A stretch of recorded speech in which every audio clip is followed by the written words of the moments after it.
He was a caring son and brother who was trying to turn his life around. He spent time in prison, but when he got out, he left that world behind him. He always come to me and throw his arms around me and hug me and kiss me. He just lit up the room. And when he found love, it seemed like they would help each other reach new heights. She found him to be attractive. He found her to be attractive. He was trying to get out, make things right in his life. This was his girl. This was going to be his wife. But after he's found murdered inside his home, the couple's upward trajectory comes crashing down.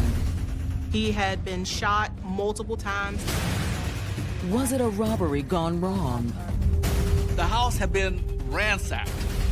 Or a jealous lover getting even? The number of times he was shot seemed very personal. He had been in a relationship with another woman. She's having a sexually explicit conversation. Or could there be another victim of this crime? His girlfriend was gone. She was nowhere to be found. Maybe there's another body.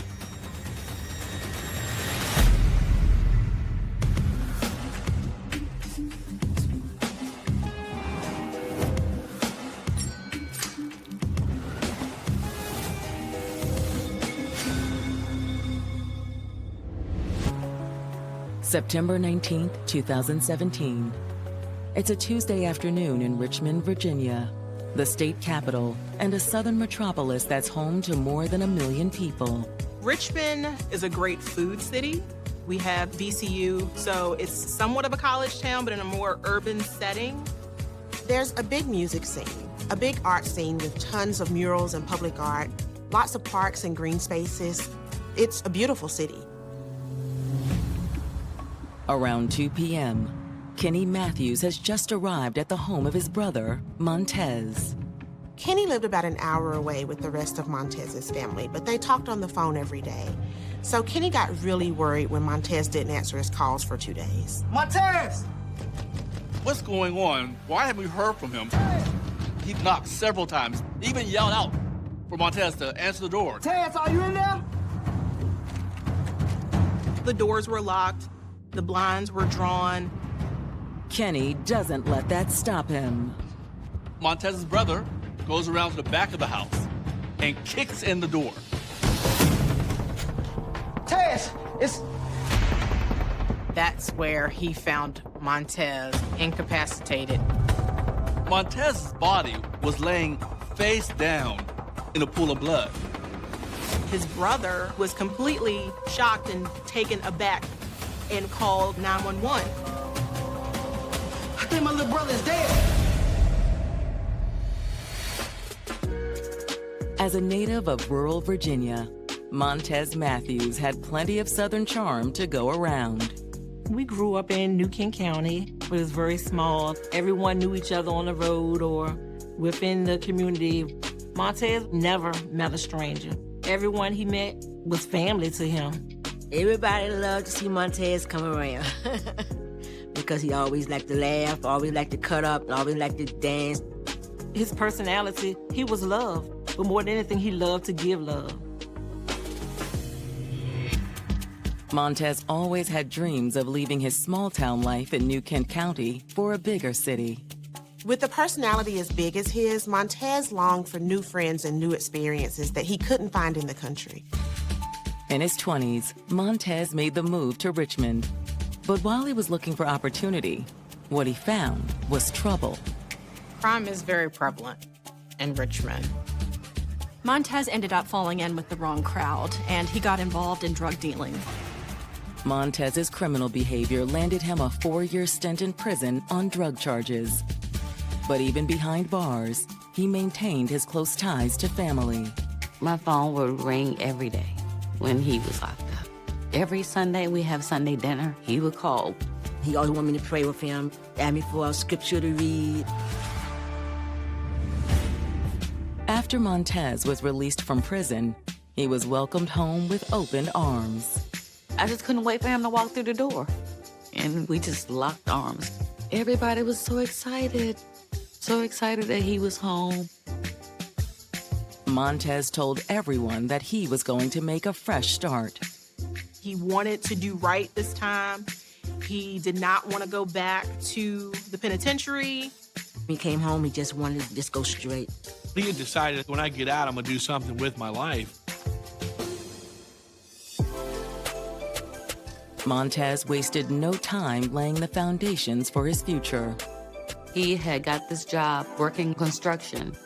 His oldest brother have a lug and trucking business, and his brother Kenneth have a trucking business. He had started putting money aside because he wanted to get his CDL license and to get his truck so he could do the same thing. He wanted to be more like his brothers. But there was one dream Montez had yet to realize.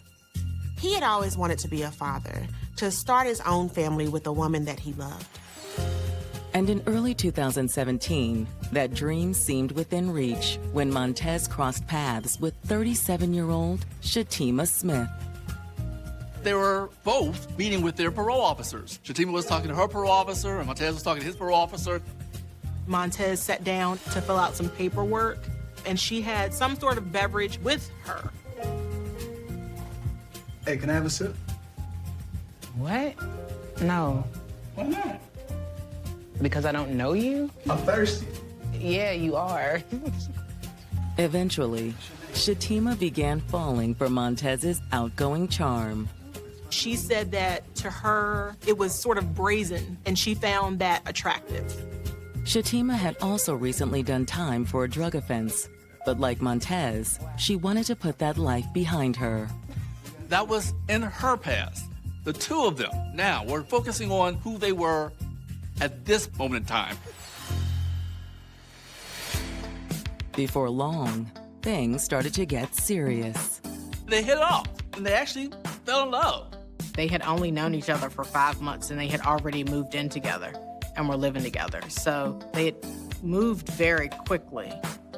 Montez's family welcomed Shatima with open arms. Whenever there was family functions, Shatima was there. Every picture Montez was in, Shatima was there at the picture. This was his girl, this was gonna be his wife, he was gonna marry her. But Montez's dream of marrying Shatima would never come to fruition. On September 19th, 2017, Montez's brother has called 911 after finding him unresponsive in a pool of blood.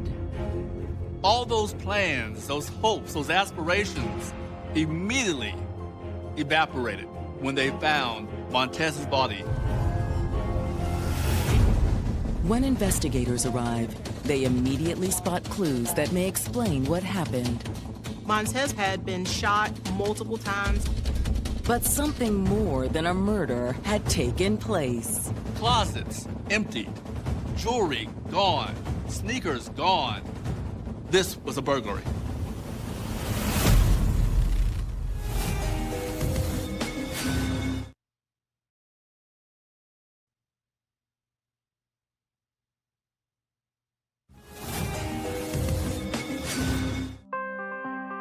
After spending 4 years in prison, 33-year-old Montez Matthews had made a new start in life. He turned his life around. He was so excited about stepping into manhood, doing things the right way. He was doing well with probation. He had a steady job. Montez had also met the woman he wanted to share his new life with, 37-year-old Shatima Smith. Shatima had a similar past of drug problems and jail time. So the two of them connected over their past history, and they were excited about forging a new path together. He was thinking about settling down with her because he went and found a house to rent and furnish the house. He just wanted to be more of a family man. But now, the home where Montez hoped to start a family has been turned into a crime scene. His brother Kenny had found him lying on the floor in a pool of blood. Homicide detectives start their investigation by examining Montez's body. It was clear this hadn't just happened. Montez had been lying there for a couple of days. Montez had been shot 5 times. Investigators were able to determine that all of the shots that Montez sustained were to the back of his body. 2 of the shots are in the back of Montez's head, and the other 3 are in his torso. The shots were back to front, which means that his body was facing away at the time that he was shot. Based on the condition of the house, police suspect that Montez may have surprised a burglar. Montez's brother told detectives, my brother had these designer Air Jordans, my brother had watches and stuff. All of that was missing. But that's not all that's missing. His car, which he loved, was gone. Investigators put out a notice to be on the lookout for Montez's stolen car. Detectives also alerted pawn shops to watch out for the items that Kenny said were missing. But as they continue to work the scene, the police notice something that runs counter to their burglary theory. One of the things that these seasoned detectives look at a crime scene in a home is whether or not there's any sign of forced entry. Other than the locked door that Kenny kicked open when he came in to find the body, there were no other signs of someone having broken in. The home was secured. All the doors were locked. Which raises an important question. Had Montez let his killer inside? It still could have been a burglary, but without a forced entry, there was a real possibility that the killer was someone Montez knew. No one else in the surrounding houses even heard the shots. There were no other witnesses who could provide any information about how this happened. With their canvas going nowhere, investigators circle back around to Montez's brother, Kenny. Kenny was older than him, and they were just so close, because they grew up together. You could tell it was hurting his heart, dealing with this death of his baby brother. Kenny tells investigators the last time any of his family had seen Montez was on Sunday, 2 days earlier. A couple days ago, we came over, we watched football. We had a good time. Montez was good. Everything seemed normal. But when he tried calling Montez the next day, the calls kept going to voicemail. When he didn't show up for work on Monday, they knew something was wrong. I didn't think nothing like this was going to happen. What Kenny tells detectives next could make the investigation even more complicated. Montez's girlfriend, Shatima, also lived in the house. The couple had moved in together just a few months earlier. We tried to call her too. So you haven't talked to her? No, she's not answering none of our calls. That alarmed them as well. Maybe she is in danger. Maybe Shatima was an additional victim. Maybe she was kidnapped. Maybe she was dead.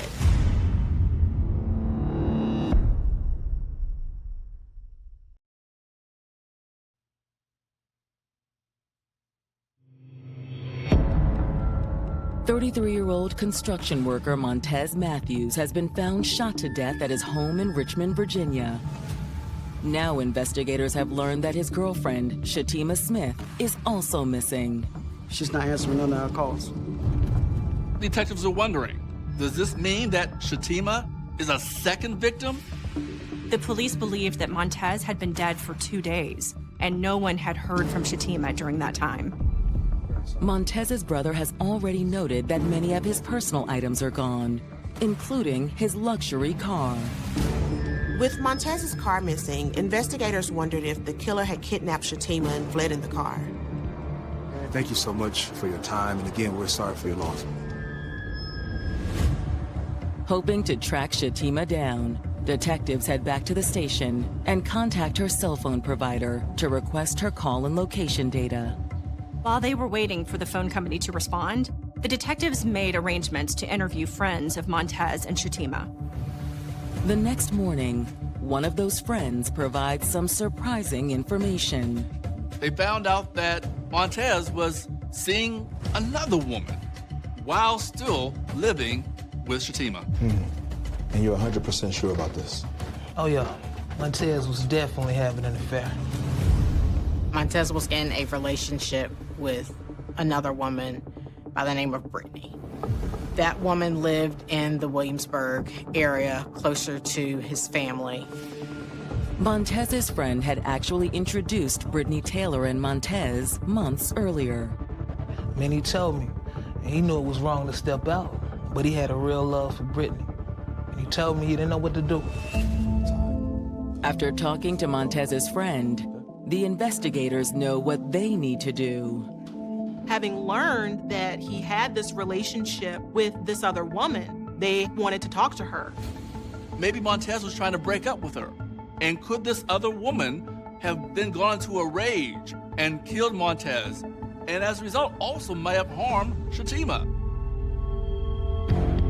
Later that day, detectives track down Brittany Taylor and bring her in for an interview. Brittany acknowledges, well, yes, I knew Montez, but she says that there wasn't anything romantic between her and Montez. Friends, you were just friends. Yes, just friends. Based on the statement from Montez's other friend, the investigators suspect Brittany isn't telling the whole truth. There wasn't any reason for Montez to confess to an affair that wasn't happening. They decide to turn up the pressure. Detectives detail to Brittany what happened to Montez. 5 times, Brittany. 5 times while his back was turned. Whoever did this wanted him dead. Brittany became distraught. She was just like, I'll tell you whatever you need to know. Brittany admits that her relationship with Montez was more than just friendly. Brittany then became very transparent. She decided to tell the detectives that she was indeed in a romantic relationship with Montez. They had a relationship where they talked every day. It was very clear that Montez had intentions of moving on from Shatima. Where were you? When was the last time you saw Montez? Sunday, we were at his brother's house watching football in Williamsburg. She also explains why she'd been reluctant to admit the true nature of the relationship. Brittany knew Montez's family members, but the family did not have any knowledge that Brittany was in a relationship of any sorts with Montez. It made her a bit apprehensive, even about coming forward and being cooperative. However, according to Brittany, things were starting to get serious between them. That night, as he was traveling back to Richmond from Williamsburg, having seen her that night, they were discussing having a baby via text message and wanting to start a family together. Brittany willingly shares details of those text messages with detectives. The text messages between she and Montez demonstrate that she very much loved him. Brittany also has an alibi for the night police believe Montez was killed. Brittany told detectives that she was out with friends, and they were able to substantiate that, yes, in fact, Brittany was with these people around the time that Montez was killed. All of the information that she laid out about her whereabouts that night were able to be corroborated. But if Brittany didn't pull the trigger, who did?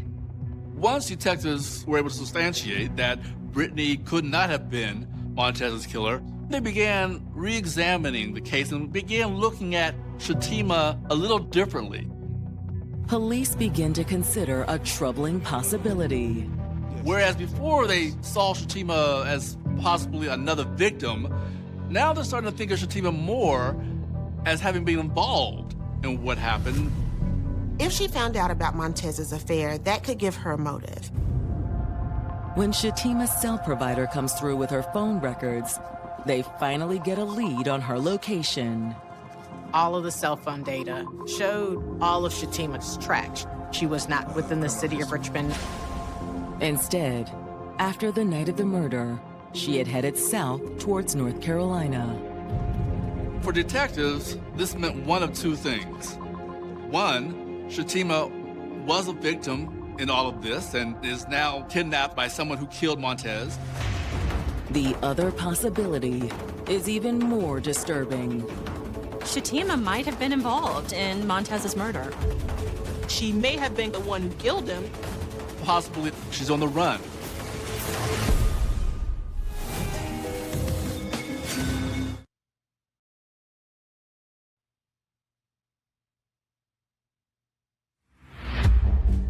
Homicide detectives investigating the fatal shooting of Montez Matthews are eager to track down his live-in girlfriend, Shatima Smith.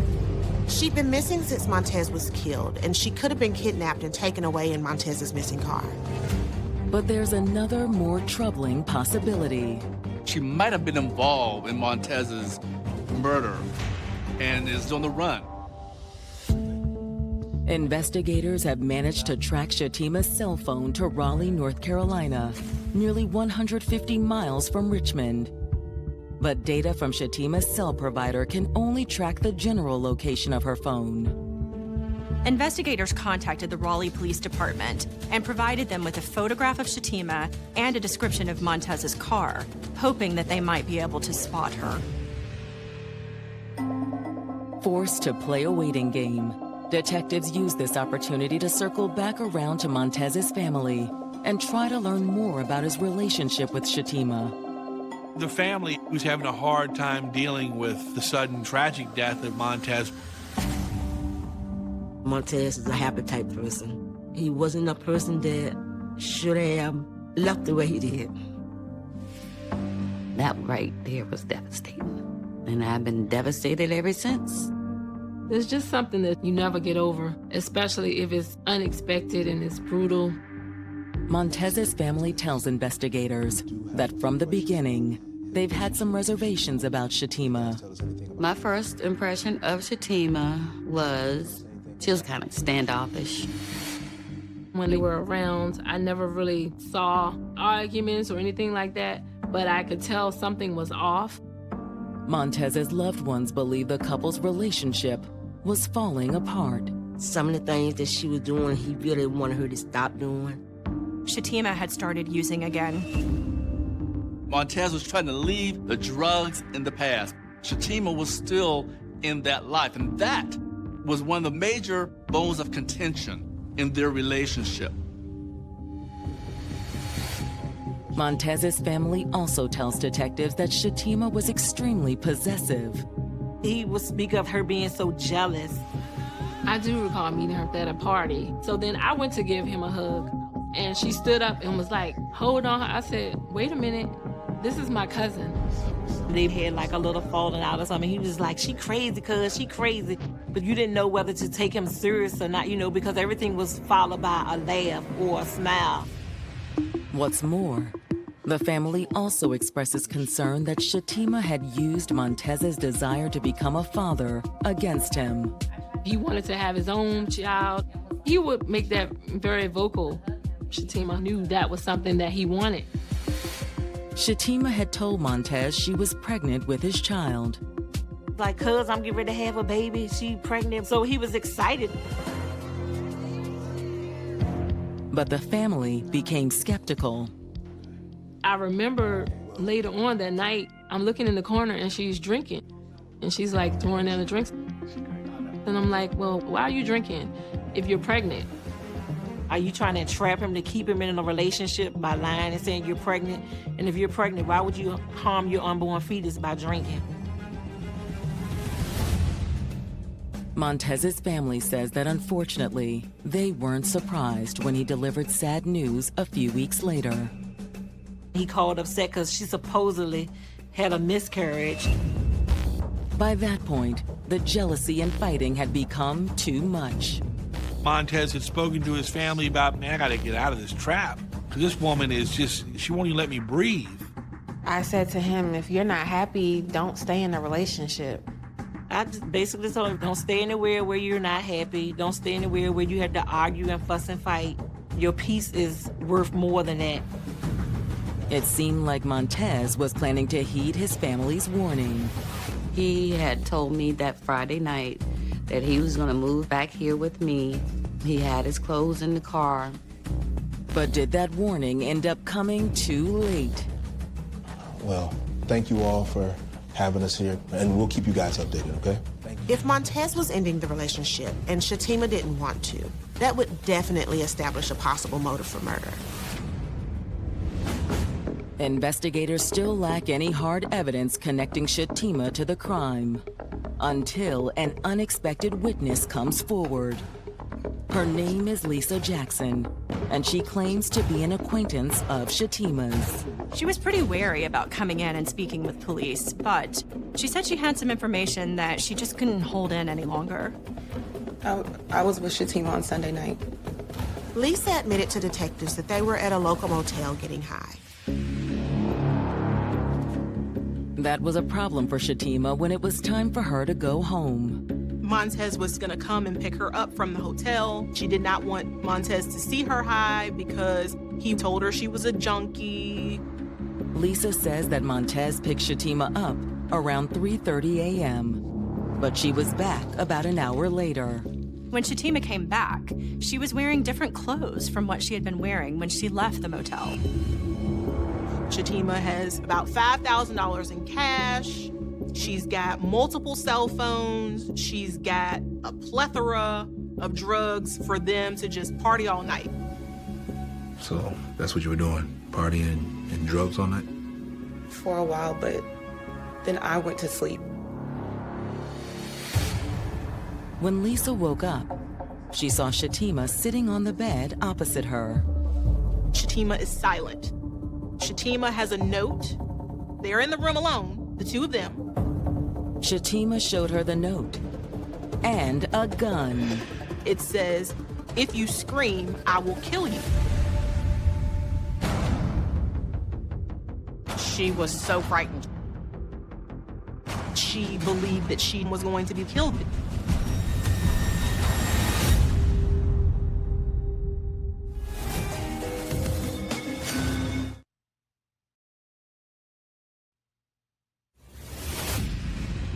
Two days after Montez Matthews was found shot to death, Richmond police are interviewing a friend of his girlfriend, Shatima Smith, who says she was with Shatima on the night of the murder. But she wasn't with her all night. Shatima's friend Lisa told the police that they were doing drugs together in a Richmond motel room that night. But at one point, Shatima left and came back. Lisa claims that after she awoke from a drug-induced slumber hours later, Shatima flashed her a shocking note. And it said, "I'll kill you if you scream." She had a gun. It really was at that point Lisa said, "I'm in trouble. Something has happened really bad." She was really just ready to get out of there. But Shatima had other plans in mind. She forced Lisa to leave the motel with her. We got in her car and we started driving around. Lisa described it feeling like an incredibly long period of time because they kept driving around in circles. At one point, Shatima stopped the car at a convenience store. Shatima had the handgun on her lap. She told her not to make any sudden movements and pretty much don't do anything funny. But that's not all. I gotta tell you something. I killed Montez. What? Lisa says she didn't try to find out more. Shatima says that he hit me, but she doesn't elaborate on it. Did she say what happened? No. Lisa just kept telling Shatima, "Just let me out. I'm ready to go." Can I please just go? I won't tell the police. Get out. I won't. Get out!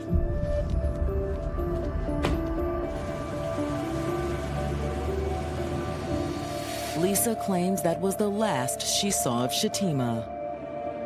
Did she say where she was going? No.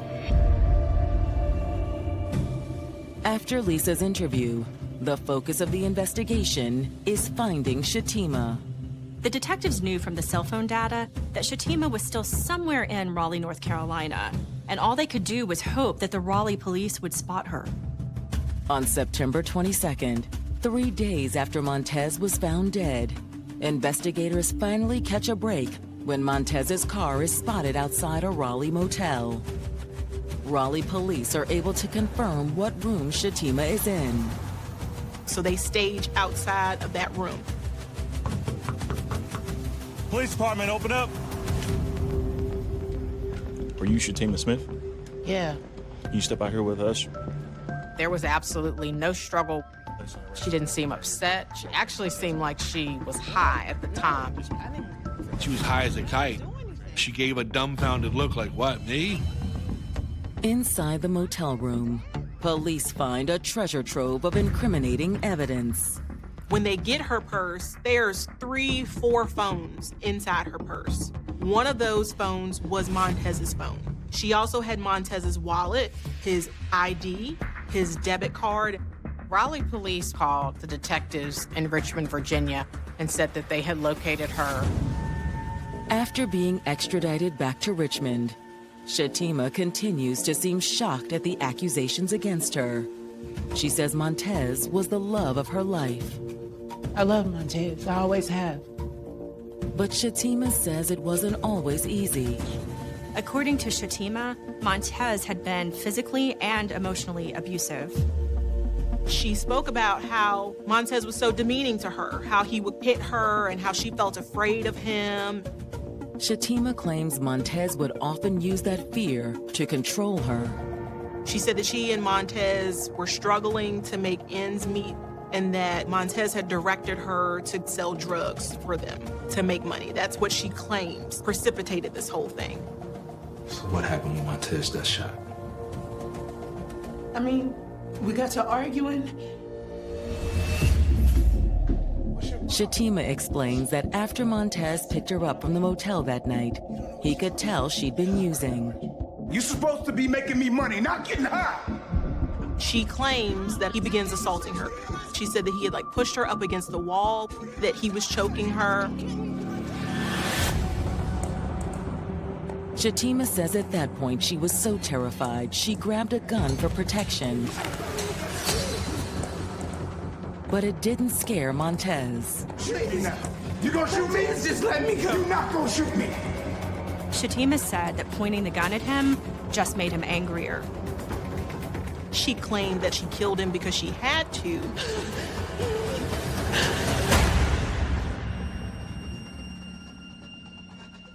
I just kept pulling the trigger. I got scared. Investigators aren't taking Shatima's self-defense claims at face value. They decide to keep her in custody while they look further into her story. The investigators took a look at the evidence to see if there was anything that would confirm her version of the shooting.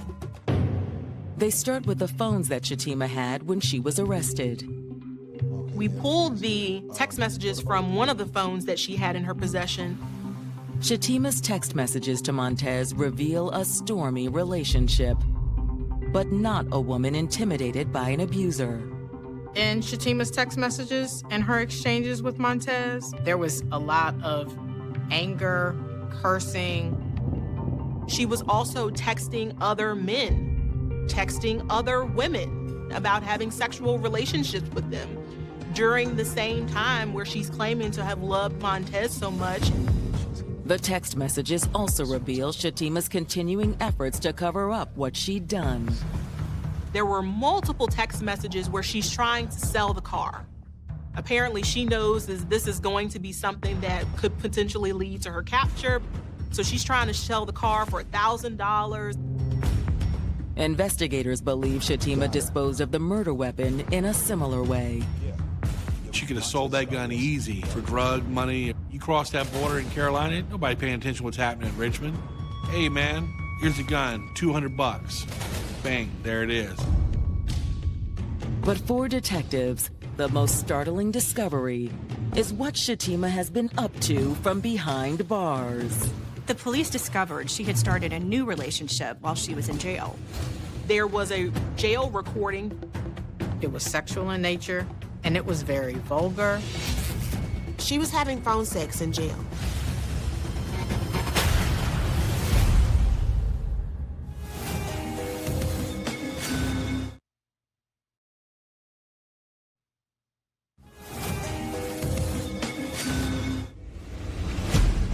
Shatima Smith has told police she shot her boyfriend, Montez Matthews, in self-defense, and that she still loved him, despite the violence she allegedly suffered at his hands.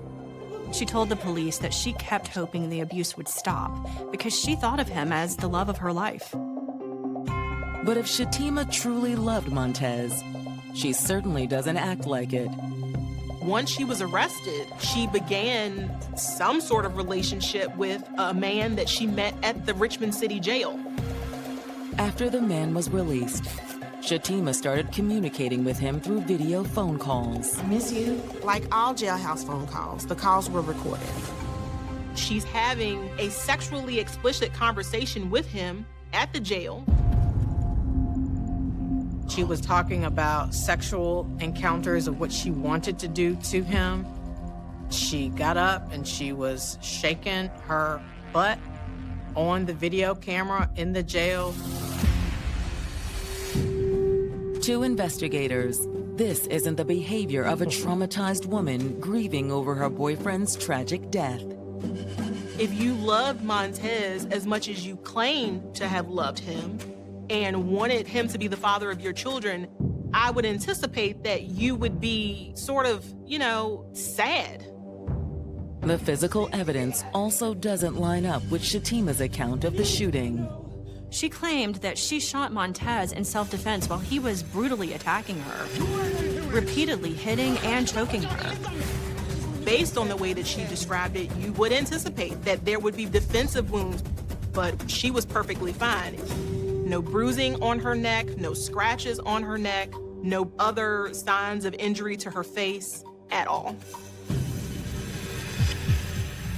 As far as the district attorney is concerned, Shatima's story is a complete fabrication. The brutal attack that Shatima described did not happen.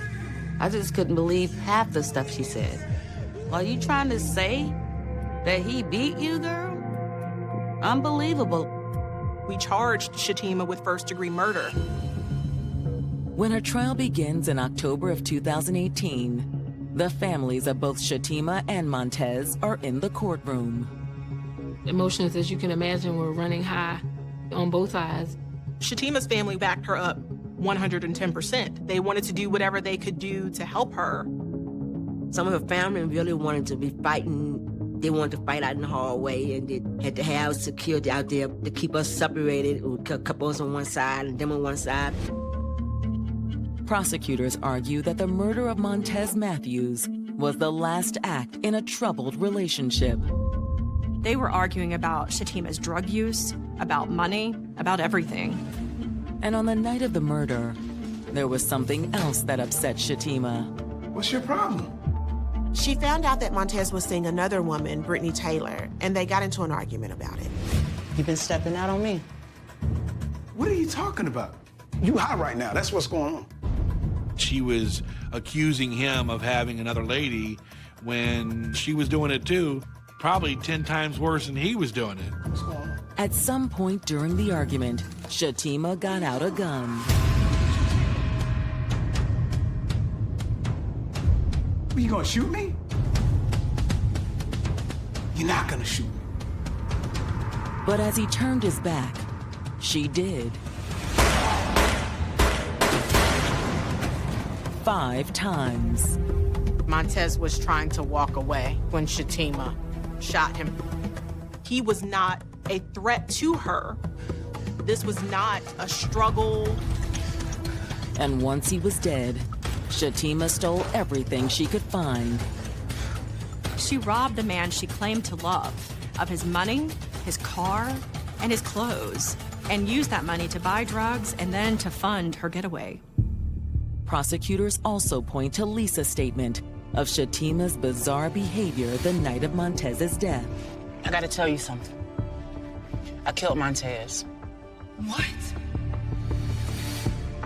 When it's the defense's turn, they counter with the same story that Shatima told police. Her defense just was Montez's murder was an act of self-defense from a battered woman. But the only evidence the defense can offer is Shatima's own testimony. Shatima testified on her own behalf. She described how abusive Montez had been to her. If you had been abused, why not tell police what had happened? Why not show them the bruises that you have on you? When the judge announces his verdict, it's obvious he isn't convinced by Shatima's story. Shatima Smith was convicted of first-degree murder and use of a firearm during the commission of that murder. She's sentenced to 70 years in prison. The judge suspended 30 of those 70. So basically, she has to do 40 years. Meanwhile, Montez's family still celebrates his life and what it could have become. Montez, all he just wanted to do is make people happy. He loved his family, he loved his nieces, his nephews, he loved his brothers, he loved his sister. He was robbed of so many more years and his ability to truly show what he could do in life. He was robbed of that. And I think we were robbed of that. The one thing that I want our viewers to know about Montez was that he was an awesome person. And his memories, they'll never fade away. They'll always live within us through our children, through generations. We're never going to let his name die.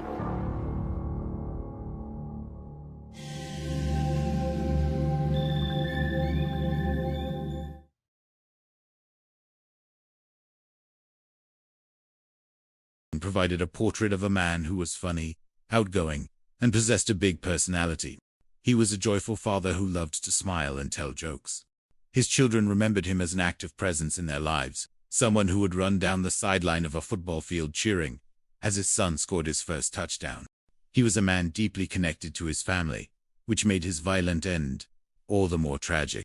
When asked about potential enemies or issues, Brittany mentioned that JR had an estranged wife named Tahisha. The couple had married in September of 2015, but the relationship had been plagued by unhappiness. JR had moved out recently, and according to Brittany, he had been unhappy for quite some time. This was a classic starting point for a detective, a dead man with recent marital troubles. It could mean everything, or it could mean nothing, but it had to be investigated. However, locating Taishroo proved to be difficult in the initial stages of the inquiry. Maurice shifted his focus to the phone records of the victim. In the digital age, a phone is often a diary of a person's last moments. On the evening of February 25th, JR had received 2 phone calls from a man named Samuel Pillman appeared to be one of the last people to have contact with him. When Maurice attempted to reach Pillman, the man's initial reaction was suspicious. He hung up the phone as soon as the investigator identified himself. In the mind of a detective, hanging up on the police is a sure way to ensure an in-person meeting. When Maurice finally spoke to Pillman again, he took a more direct approach. Pillman admitted that he had called JR to purchase some marijuana for a birthday celebration. JR had a side hustle selling grass, a detail that Maurice found irrelevant to the moral weight of the case. Whether he was a drug dealer or not, he was a human being who had been murdered. Pillman claimed that JR was supposed to come to his room at the Quality Inn, but he never showed up. The phone records supported this story, as the second call Pillman made went unanswered and lasted only 15 or 20 seconds. Pillman was cleared as a suspect, leaving Maurice to continue his search for the truth. Finally, Maurice located Taishroo. She was working as a security guard at a local steel mill, the same place where JR had also worked. When the investigators broke the news of her husband's death, she was brought to the police department for questioning. Initially, Taish painted a picture of a marriage that was good before it soured. She cited money problems and the fact that they had been forced to move in with her father and brother. She also mentioned mutual infidelity, claiming that she had kicked JR out after discovering he was cheating on her. Taish claimed that the last time she saw JR was on February 25th at around 10 o'clock in the evening. He had supposedly come by to pick up some clothes. She alleged that while he was there, he was on the phone with another woman named Rosario, having a very heated and jealous argument. Taish described Rosario as a maniacal, crazy woman who was insanely jealous. This was a classic deflection tactic, pointing the finger at her jealous lover to steer the investigation away from herself. However, when Rosario came forward voluntarily to speak with the police, the narrative changed. Rosario spoke of her deep love for JR and her heartbreak over his death. She explained that she had not reported him missing because she didn't want to interfere with his life, if he was trying to reconcile with his wife or simply needed space. When asked about the supposedly angry phone call on the night of the 25th, Rosario's story was the polar opposite of tears. She claimed that she had never had an angry call with JR, but she had received a harassing call from T. According to Rosario, Taish had used JR's phone to call her, screaming and ranting about her being the other woman. Rosario text history and logs confirmed her version of events. She was not a killer. She was a grieving woman. This realization shifted the focus back to Taishru. If Taish was lying about the nature of the phone call, what else was she hiding? Rosario also provided a crucial piece of psychological insight. She mentioned that Taish's brother, Alex Rue Jr., and her father, Alex Rue Sr., both harbored a deep hatred for JR. The brother saw himself as his sister's bodyguard, and the father viewed JR as a bad influence. Investigator Morris was now looking at a potential family conspiracy, but he needed physical evidence. He returned to the only physical clue he had, the speaker wire used to bind JR. He visited local stores like Walmart, hoping to find a match, but he came up empty. Then, a bell went off in his brain. Alex Rue Jr. worked at a garage where he installed car audio systems. He worked with speaker wire every day. Although the wire at the garage didn't match the specific wire found on the victim, the connection was too strong to ignore. The investigators deduced that the murder likely took place at the Rue household on High Market Street. They obtained a search warrant and entered the home. While searching Taish's bedroom, they noticed something odd about the wall-to-wall carpeting. There were cut pieces that had been replaced at strange angles. When they pulled up the carpet and the padding, they found a massive stain on the subfloor. A presumptive test confirmed it was blood. This wasn't just a small spot, it was a saturation.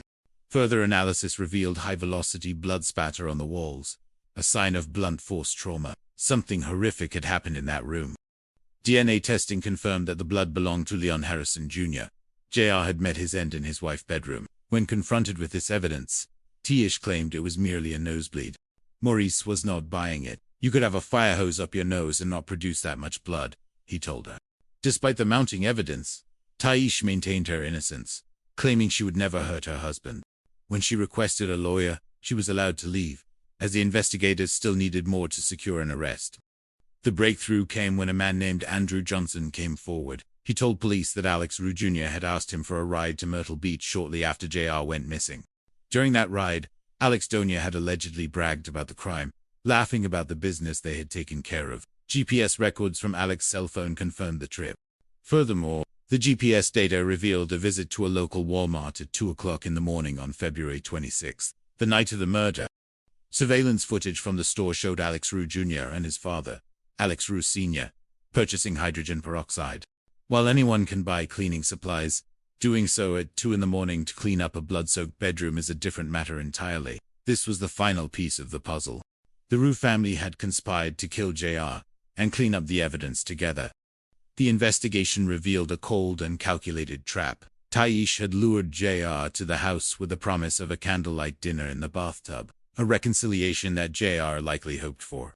Instead, he walked into an ambush. He was attacked, subdued, and bound, with speaker wire by Taish and her brother. The rage that had built up in Taish over their failing marriage resulted in a brutal beating that ended JR's life. They then moved his body to the Black River, hoping the current would carry him to the Atlantic Ocean and erase their crime forever. In court, the jury found Taish Rue and Alex Rue Jr.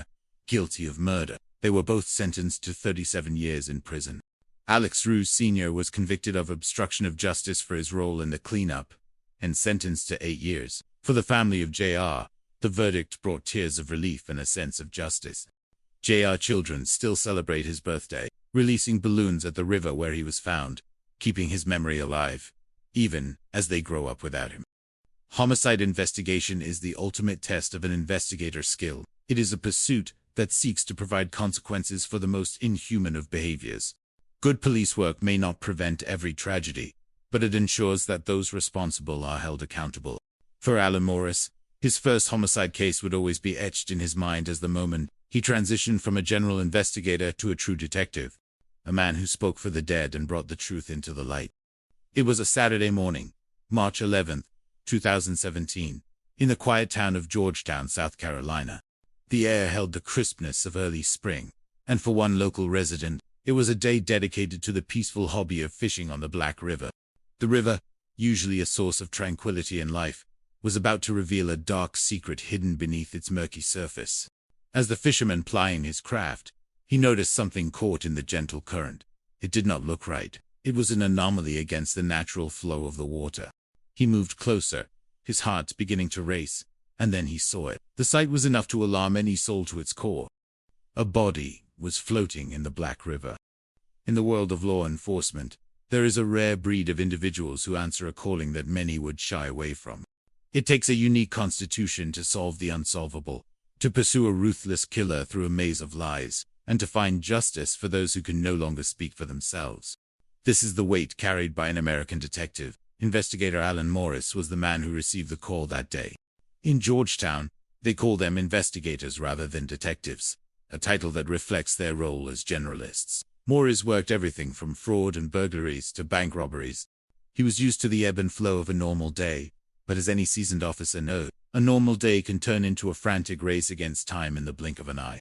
Truly and really, for men like Morris, this job is not just a career, it is life itself. The body had been discovered within the county jurisdiction, prompting a rapid response from the sheriff's office. It was approximately 1:30 that afternoon when the call reached Maurice. By the time he arrived at the riverbank, the recovery process was already underway. Officers had to physically reach into the water, grabbing hold of the individual by his clothing to ease him back toward the shore. At first, there was the lingering hope that this was a tragic accident, perhaps someone who had fallen from a boat or slipped into the cold depths. However, as the body reached the muddy bank, those hopes evaporated instantly. It was immediately evident to investigator Maurice that this was no accident. The victim's wrists and ankles were bound tightly with speaker wire. To an investigator, this was the ultimate signature of a homicide. When a victim is found in the water, the complexity of the case increases exponentially. Water is a cruel element. It does terrible things to the human form. The elements in the south can be particularly tricky, even in February and March, as the water temperature and biological factors accelerate decomposition. By the time the body was recovered, the face was unrecognizable, making a positive identification impossible at the scene. Yet, as Morris stood there, his mind began to sift through recent files. He remembered a report filed by a woman named Miss Brittany Green. She had come in to report the father of her 2 children missing. His name was Leon Harrison Jr., though everyone affectionately called him Junior. Brittany told the police that Junior was 32 years old and an African-American male. He was a man with deep roots in his family, someone who routinely called his children every single night without fail. When 2 weeks passed without a single word, Brittany knew something was horribly wrong. People with loved ones and responsibilities do not simply vanish off the face of the earth. She provided a crucial piece of information. Junior had a distinctive rose tattooed on his inner right forearm. This single detail would become the bridge between a nameless victim and a grieving family. For investigator Maurice, this case carried a personal weight. While he was experienced in property crimes, this would be his very first homicide investigation. The body was sent for an autopsy, an experience that Maurice would later describe as the first autopsy is a shock to the system, a gruesome reality that strips away any remaining innocence about the nature of human cruelty. The victim had been bound hand and foot, a sight that Maurice found to be the most uncivilized way a person could leave this world. The medical examiner explained that while the high level of decomposition made it difficult to pinpoint a precise cause of death, the presence of the bindings made the ruling of homicide undeniable.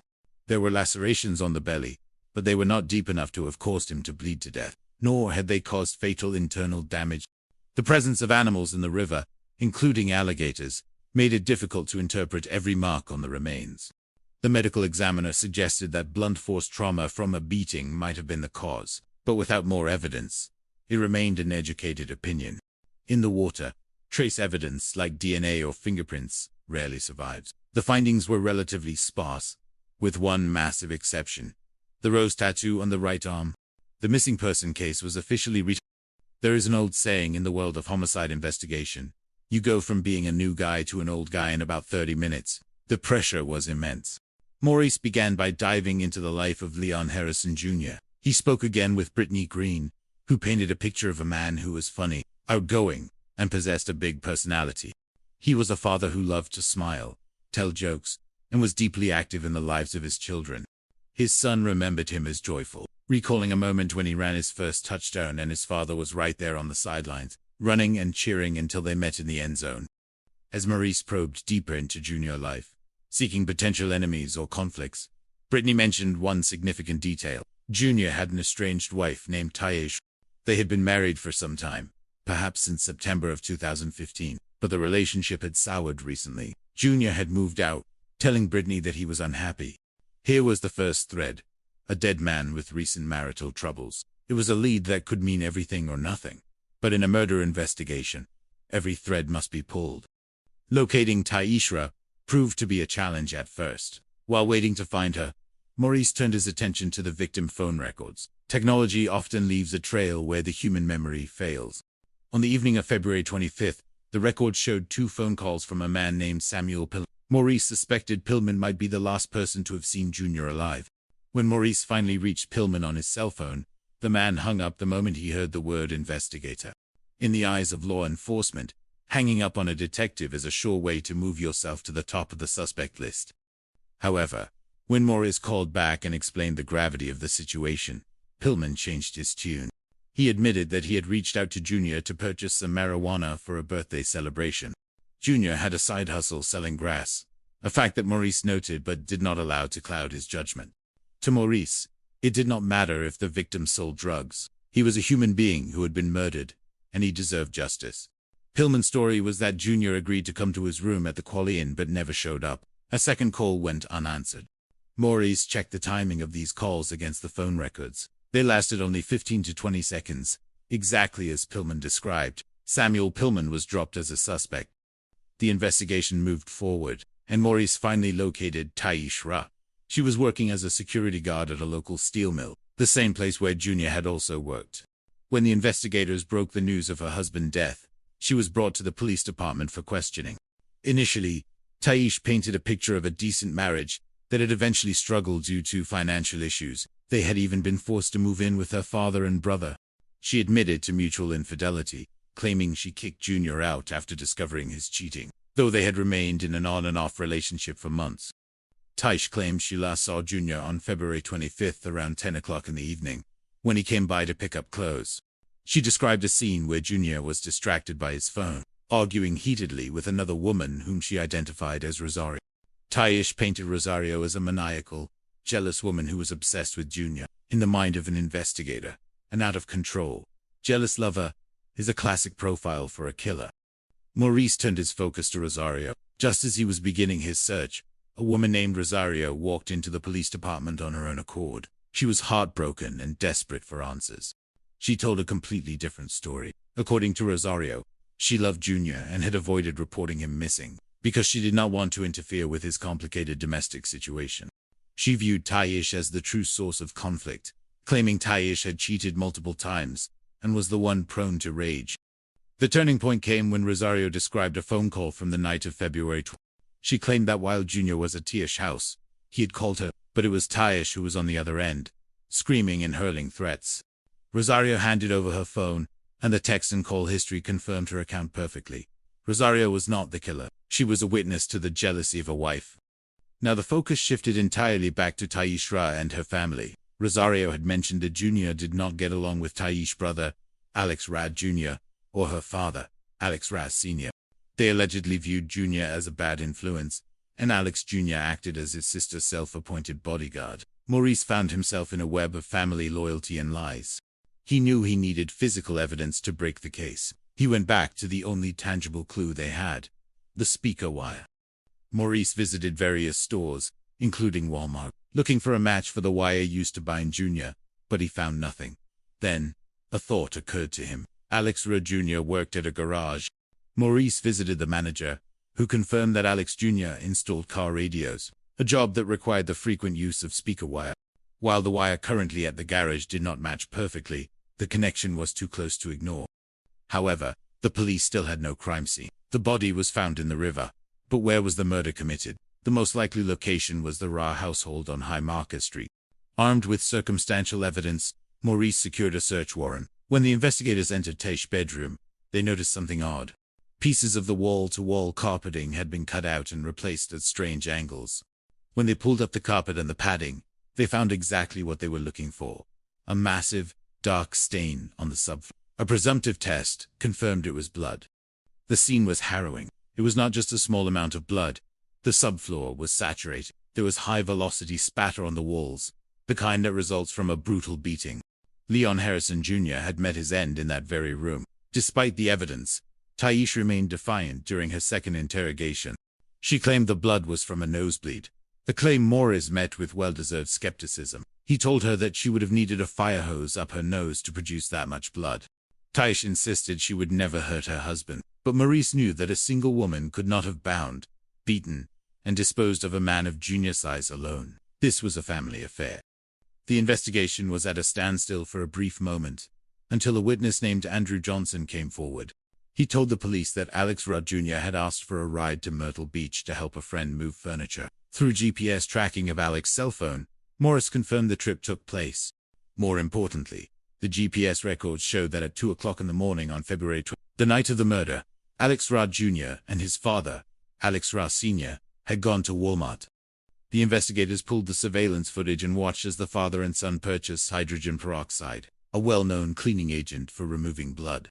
There they were, caught on camera, buying the tools to scrub away the evidence of their crime in the middle of the night. This was the final nail in the coffin for the Ray family.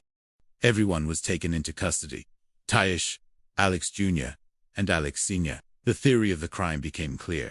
Taish, fueled by jealousy and rage, had lured Jr. to the house with a deceptive text about a candlelight dinner and a bath. Jr., hoping for a reconciliation, walked into a trap. Once inside the bedroom, he was ambushed by Taish and her brother. He was overwhelmed, beaten, and bound with speaker wire. After he succumbed to the assault, the family worked together to clean the room and transport his body to the Black River, hoping the current would carry him to the Atlantic Ocean where he would never be found. In the court of law, justice was served. The jury found that the father, Alex Rudd Sr., was primarily involved in the cleanup and obstruction of justice, sentencing him to 8 years in prison. Taish Rudd and Alex Rudd Jr. were convicted of murder and sentenced to 37 years each. For Alan Morris, the case would always be a defining moment in his career. He had successfully navigated his first homicide, moving from the new guy to the veteran, in the heat of a brutal investigation. For Junior family, the verdict brought tears of relief. While the void left by his absence could never be truly filled, his children could grow up knowing that the people who took their father away were held accountable. Every year, they returned to the river where he was found, releasing balloons in his memory and celebrating the life of a man who loved to smile and cheer for his son in the end zone. Homicide investigation is indeed the ultimate test of an investigator's skill. It is the answer to the human condition, a reminder that while law enforcement cannot prevent every tragedy, it stands as the final consequence for those who choose the path of violence. The shadows of the Black River were finally dispelled by the light of the truth. The morning of Saturday, March 11, 2017, began with a deceptive stillness in the quiet town of Georgetown, South Carolina. The Black River, a winding artery of dark water that gives the region its name, moved sluggishly under the early sun. For one local resident, it was a day intended for the simple, meditative pleasure of fishing. However, the river was about to yield a catch that no hobbyist ever wishes to find. As he navigated the waters, his eyes caught on something anomalous, something that disrupted the natural ripple of the current. Upon closer inspection, the fisherman's heart sank into a cold realization. It was a human body, floating face down, claimed by the dark depths. Investigator Alan Morris received the call at approximately 1:30 that afternoon. In the hierarchy of local law enforcement, Maurice was categorized as a general investigator. In Georgetown, they did not use the title of detective in the traditional sense, but the work remained the same. Maurice was a man accustomed to the gritty reality of property crimes, fraud, and the occasional burglary. He was a veteran of the force, yet he understood that in this profession, a normal day can transform into a harrowing odyssey in the blink of an eye. This particular day would mark a significant and somber milestone in his career. It was the day he would encounter his first homicide. When Morris arrived at the riverbank, the scene was already teeming with law enforcement officers. They were in the delicate, grim process of bringing the remains to the shore. The recovery required a physical hands-on effort, as officers had to grasp the clothing of the deceased and slowly guide the body onto dry land. At first glance, one might hope for an accident, a tragic fall from a boat or a misstep in the dark. But as the body was positioned on the grass, the illusion of an accident vanished instantly. The victim's wrists and ankles were tightly bound with speaker wire. This was not a drowning by chance. It was a calculated, cold-blooded execution. The challenge of a waterborne victim is one that haunts even the most seasoned investigators. Water is a cruel medium for evidence preservation. It accelerates decomposition, washes away trace DNA, and destroys fingerprints with a relentless efficiency. In the humid climate of the South, even in the transition from February to March, the elements are unforgiving. The victim's face had become unrecognizable, a blank canvas of tragedy. Identification would not be easy, yet Maurice had a starting point. His mind immediately went to a missing person report filed 2 weeks prior by a woman named Brittany Green. Brittany Green had come to the police in a state of growing desperation. She was reporting the disappearance of the father of her 2 children, a 32-year-old man named Leon Harrison Jr., known affectionately by everyone as Junior. Though they no longer lived together, Junior was a man of ritual and devotion. He called every single night to speak with his children. When those calls stopped for 14 consecutive days, Brittany knew with her mother's intuition that something had gone terribly wrong. A man with a big personality, a man who lived for his children's smiles, does not simply vanish off the face of the earth without a trace. The identification process moved to the morgue. For investigator Maurice, the autopsy was a baptism by fire.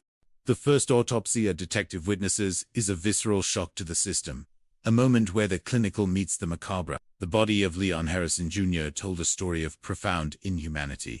He was bound hand and foot, a sight Morris described as the most uncivilized way to depart this world. The medical examiner could not pinpoint the exact cause of death due to the advanced state of decomposition, but the bindings alone were enough to certify the case as a homicide. There were lacerations on the belly, though not deep enough to cause a fatal loss of blood. There was the possibility of blunt force trauma, of a beating so severe it stopped a heart, but the river had kept its secrets well. One vital piece of evidence survived the water's assault. On the victim's inner right forearm was a tattoo of a rose. This single, defiant mark confirmed what Morris had feared. The missing person case was now a murder investigation. The psychological profile of Leon Harrison Jr. began to emerge through the eyes of those who loved him. Brittany Green described a man who was the life of the room, a joyful and active father who would meet his son in the end zone after a first touchdown, cheering with a pride that could be heard across the field. But every life has its complexities. Junior had an estranged wife named Taish Ra. Their marriage had been a turbulent affair, marked by financial strain and mutual accusations of infidelity.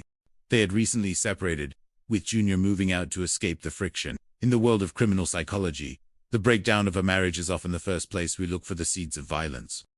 Maurice sought out Taish Ra, eventually finding her at the local steel mill where she worked as a security guard. It was a location Junior had also been familiar with. When the news of her husband's death was delivered, Taisha's reaction was measured. She agreed to come to the police department for questioning. She painted a picture of a marriage that had soured, claiming Junior had cheated on her and that she had kicked him out. However, she also mentioned a volatile relationship with another woman named Rosario. Taish claimed that on the night of February 25th, the last time she saw Junior, he had been at her home to pick up clothes while engaged in a heated, screaming argument with Rosario over the phone.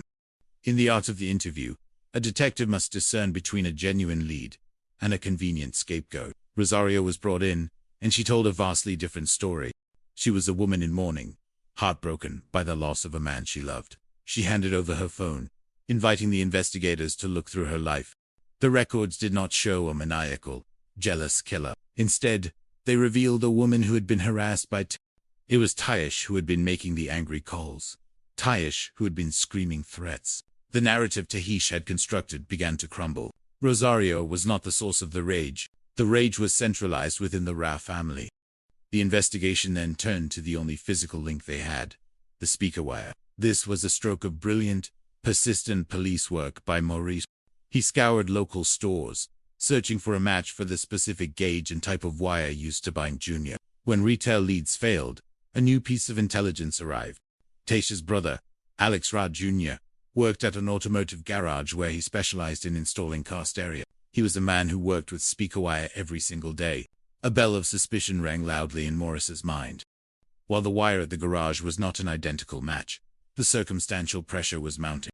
The investigators realized they needed to see inside the home on High Market Street, where Taish lived with her father, Alex Ross Sr., and her brother. With a search warrant in hand, they entered the residence. The house appeared ordinary, but the bedroom told a different story. Maurice noticed that sections of the carpet had been cut out and replaced with mismatched scraps. When the investigators pulled up the new pieces of carpet and the padding beneath, they found the subfloor saturated with a dark, haunting stain. A presumptive test confirmed it was blood. The forensics team discovered high-velocity blood spatter on the walls, the telltale signature of a violent assault. It was clear that Leon Harrison Jr. had not died in the river. He had died in that bedroom, in a space that should have been a sanctuary. The amount of blood was so significant that any claim of a simple nosebleed or a minor accident was laughably absurd.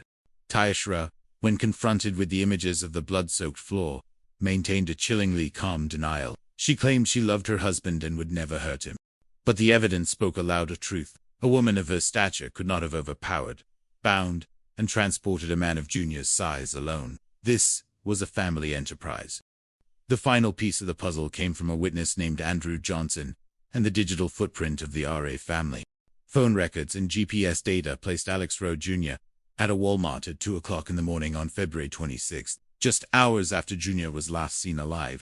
Surveillance footage captured a haunting image.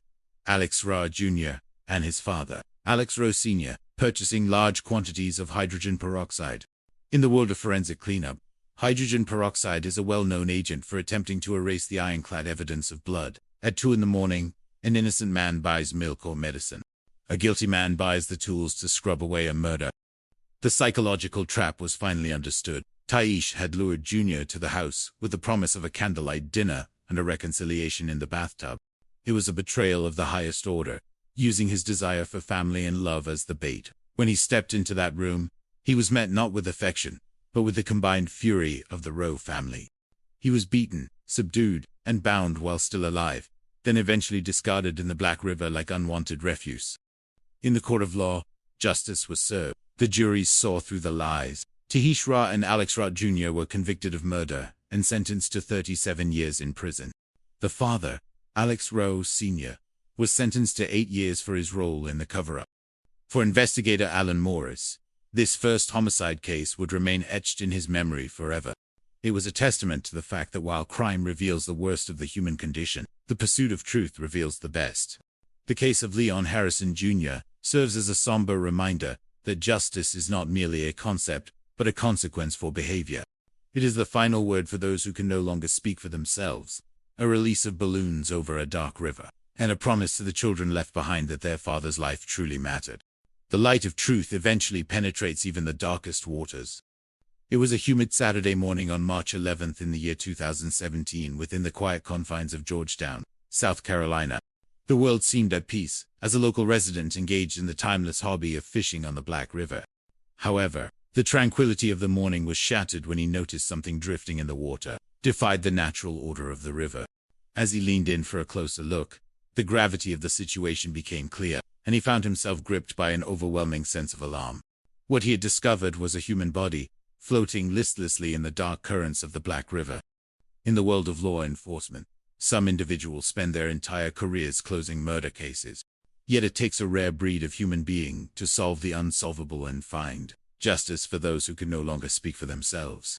This is the heavy burden of being an American detective. On this particular day, the call went out to investigator Alan Morris. In this region, they used the title of investigator rather than detective, perhaps because they are generalists who handle everything from fraud and burglaries to bank robberies. A normal day in this profession can transform into a chaotic race against time in the blink of an eye. For these men and women, the job is not just a career, it is life itself. The sheriff's office responded to the scene because the body was located within the county jurisdiction. The call came in at approximately 1:30 that afternoon. By the time Alan Morris arrived, the recovery team was already in the process of bringing the remains to the shore. It was a somber and physically demanding task, as officers had to reach into the water, grab hold of the individual's clothing, and carefully ease the body onto the bank. At first, one might wonder if this was a tragic accident involving a fall from a boat, but the reality was far more sinister. Once the body was on land, it became immediately evident that this was no accident. The victim's wrists and ankles were bound tightly with speaker wire. This was a clear and indisputable signature of a homicide. When a victim is found in the water, the complexity of the investigation increases exponentially. Water is a cruel element that does terrible things to the human form. Decomposition happens rapidly, especially in the southern heat of February and March, making the cause of death difficult to determine through a simple visual inspection. The face of the individual was unrecognizable, while a positive identification could not be made immediately. Maurice's mind raced back to a missing person report he had been working on. A woman named Brittany Green had reported the father of her 2 children missing. His name was Leon Harrison Jr., though everyone knew him simply as J. Brittany Green had explained that J. was 32 years old and a devoted father who called every single night to speak with his children. When 2 weeks passed without a single word, she knew something was horribly wrong. Loved ones do not simply vanish off the face of the earth without a trace. Brittany provided a crucial detail for identification. JR had a rose tattooed on his inner right forearm. For Alan Morris, this was a pivotal moment. He was primarily an investigator of property crimes, and if this turned out to be a murder, it would be the very first homicide case of his career. The body was sent for an autopsy, a procedure that Maurice found to be a nerve-wracking and gruesome experience. For a veteran, an autopsy might become routine, but for a new investigator, the first one is a shock to the system. Seeing the victim bound hand and foot was, in Maurice's words, the most uncivilized way a person could leave this world. The medical examiner could not pinpoint a precise cause of death due to the advanced state of decomposition and the activity of aquatic life in the river. But the bindings alone were enough to justify a ruling of homicide. There were lacerations on the belly, but they were not deep enough to cause a person to bleed to death or sustain internal damage. The medical examiner speculated that blunt force trauma might have been involved, but the truth remained obscured by the passage of time in the water. In water-based homicides, trace evidence like fingerprints or genetic material rarely survives. The investigation was starting from behind, but the autopsy did provide one vital success. The rose tattoo on the right arm confirmed that the body belonged to Leon Harrison Jr. The missing person file was officially closed and replaced by a homicide investigation. There is an old saying that in the world of homicide, you go from being the new guy to the old guy in about 30 minutes. Maurice felt the weight of the responsibility and the nerves that came with it. He began by returning to Brittany Green to learn more about the man JR had been. She described him as a funny, outgoing person with a large personality who loved to smile and tell jokes. His children remembered him as a joyful and active father who would cheer the loudest at their football games. However, their personal life was complicated. JR had an estranged wife named Taish Ra. They had been married since September of 2015, but the relationship had soured, and JR had recently moved out. He had told Brittany that he was unhappy in the marriage. This gave the investigators their first potential lead: recent marital troubles. Maurice sought out Taish Ra, but she proved difficult to locate at first. Turning to JR's phone records, the investigators discovered that on the evening of February 12th, he had received 2 phone calls from a man named Samuel Pillman could potentially be the last person to see JR alive. When Morris tried to contact Pillman, the man initially hung up the phone upon hearing the word investigator. In the mind of a detective, hanging up is an admission that there is something to hide. However, when Maurice called back and explained the nature of the inquiry, Pillman's story began to emerge. Pillman claimed he had called JR to purchase some marijuana for a birthday celebration.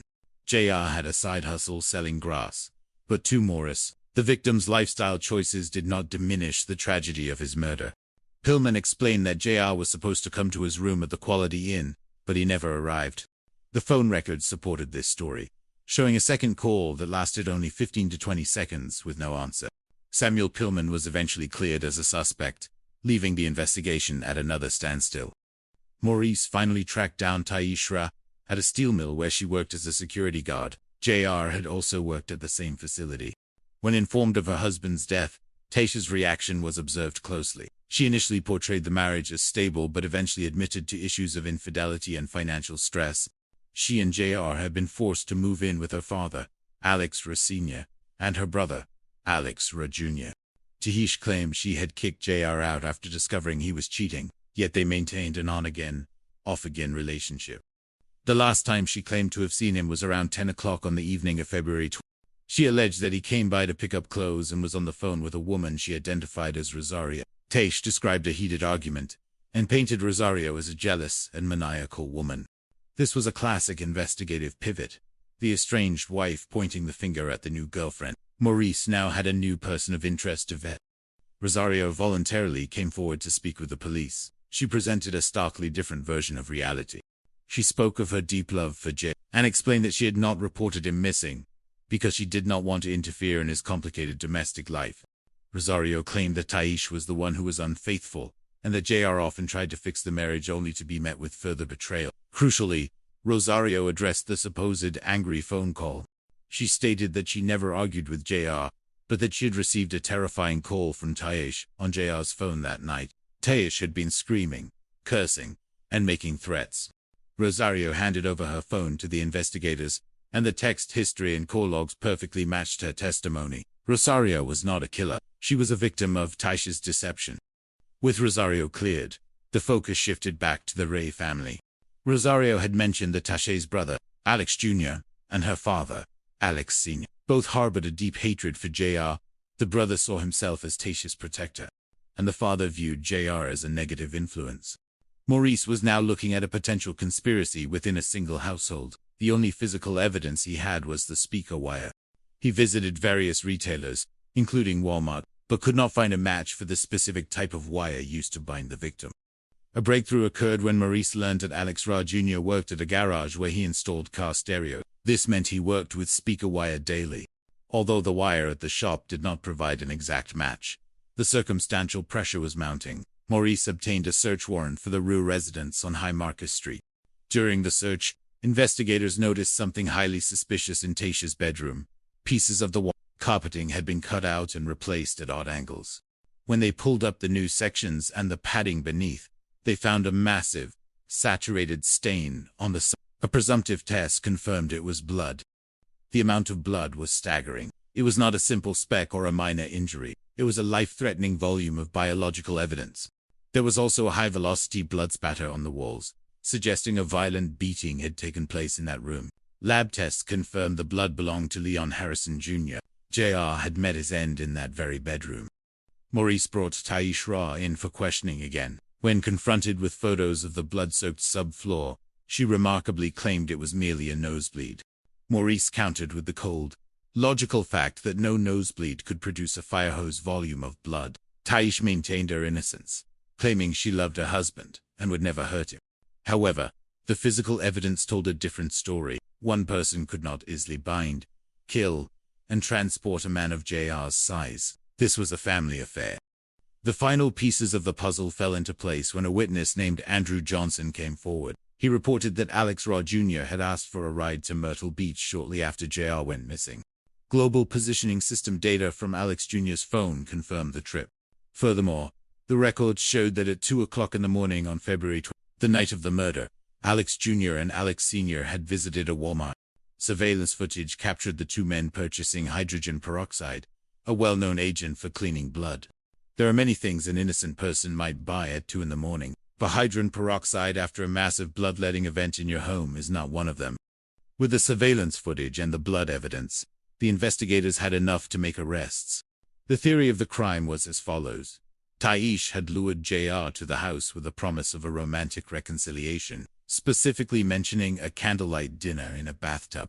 When JR entered the bedroom, he walked into a lethal trap. He was ambushed, subdued, and bound with speaker wire by Tayesh and her brother. They beat him in a fit of collective rage until he was dead.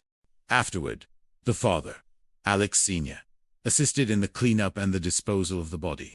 They drove JR to the Black River and threw him in, hoping the current would carry him into the Atlantic Ocean to be forgotten forever.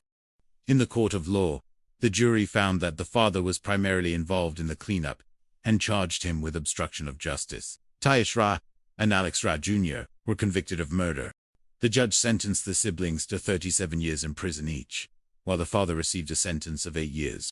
For Brittany Green and her children, the verdict brought tears of relief and a sense of justice, even if it could never bring JR back. His children continue to honor his memory, releasing balloons at the river and celebrating his birthday every year. For investigator Alan Morris, his first homicide case was a success that would stay with him forever. It served as a reminder that good police work is the necessary answer to the complexities of the human condition. Law enforcement cannot prevent every tragedy, but it serves as the inevitable consequence for those who choose the path of violence. Justice had been served on the Black River. It was a Saturday morning, the 11th of March, in the year 2017, in the quiet coastal town of Georgetown, South Carolina.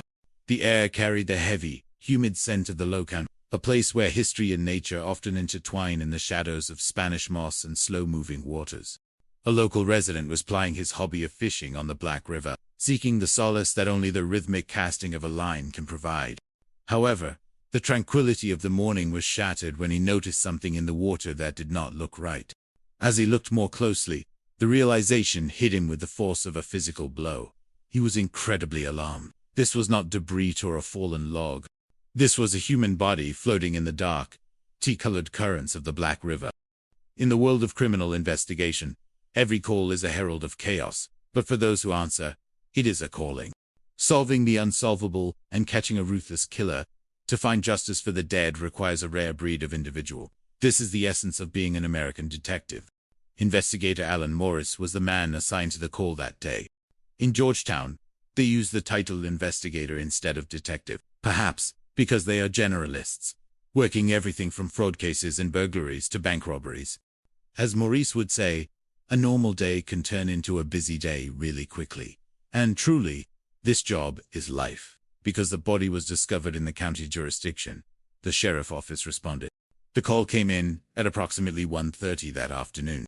When Maurice arrived at the scene, the recovery process was already underway. Law enforcement officers had to physically grab hold of the individual by his clothing to ease him back to the shore. At first, there is always the lingering hope of an accident. Was this someone who had fallen out of a boat or slipped while walking the banks? But as the body reached the shore, the grim reality became immediately evident to Maurice. This was no accident. The victim's wrists and ankles were bound tightly with speaker wire. This was a clear, unmistakable indication of a homicide. A body found in water complicates a case enormously. Water is a cruel element that does terrible things to human remains, masking the cause of death and erasing the subtle clues a detective might find on dry land. In the South, even in February and March, the elements play a significant factor in the speed of decomposition. The face of the man recovered was unrecognizable. Positive identification was impossible at that stage, but Maury's mind was already racing. He recalled a missing person report filed by a woman named Brittany Green. She had come in to report that the father of her 2 children, Leon Harrison Jr., known to everyone as JR, had vanished.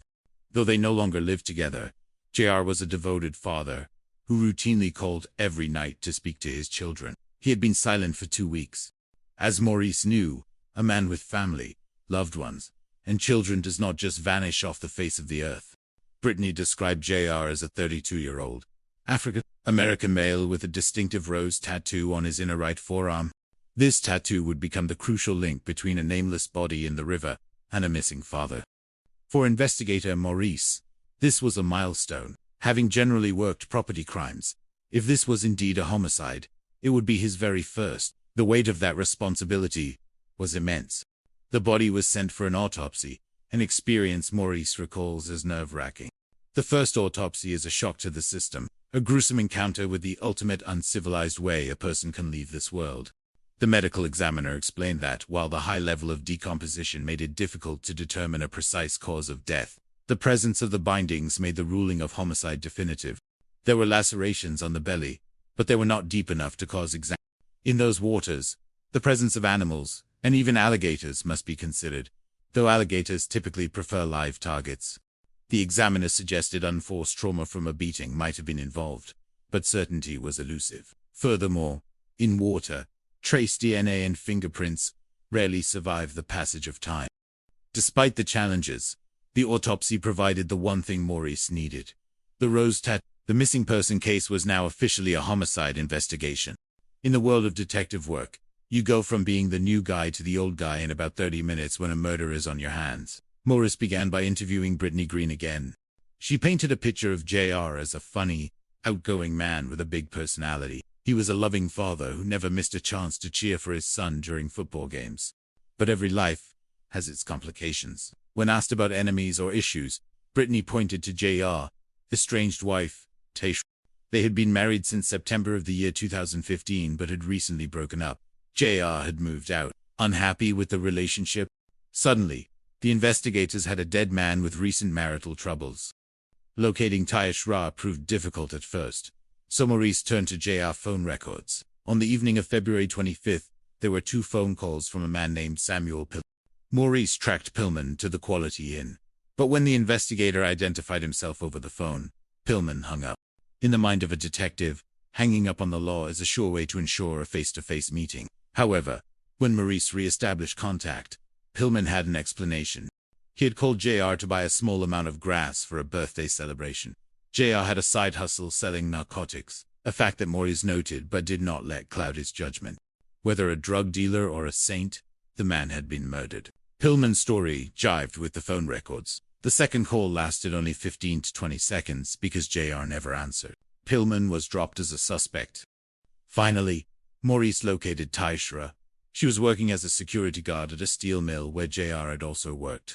When told of her husband's death, she was brought to the police department for questioning. At first, she claimed the marriage was good, but then admitted to issues with money and infidelity. They had been forced to move in with her father and brother. Taish claimed she had kicked JR out after discovering he cheated, though they had an on-again, off-again dynamic. She stated the last time she saw him was February 5th around 10 o'clock in the evening when he came by to pick up clothes. Crucially, she claimed he was on the phone with another woman named Rosario, having a heated argument. Taish painted Rosario as a maniacal, jealous woman. But when Rosario came forward to speak to the police, she told a very different story. She spoke of her deep love for JR. She denied ever having an angry phone call with him on the 25th. Instead, she claimed she was the one who received a threatening call from T. Rosario handed over her phone, and the text history and call logs confirmed her version of events perfectly. Taish was the one ranting and raving. Rosario was not a killer. She was a victim of Taish's rage. This shifted the focus entirely back to the RA family. Rosario mentioned that Taish's brother, Ali, or Alex Ross Jr., and her father, Alex Ross Sr., both hated JR. The brother saw himself as Taish's bodyguard and believed JR was a bad influence. Maurice was now looking at a complex web of family loyalty and lies. He focused on the only physical evidence he had, the speaker wire. He visited local stores like Walmart, but no one sold that specific type of wire. Then, a bell went off in his brain. Alex Ross Jr. worked at a garage where he installed car stereo. He worked with speaker wire every day. Though the wire at the garage did not provide a perfect match, the circumstantial evidence was mounting. Maurice knew the murder likely happened at the RA household on High Market Street. He obtained a search warrant and entered the home. Inside TH's bedroom, the investigators noticed something odd. Pieces of the wall-to-wall carpeting had been cut out and replaced at strange angles.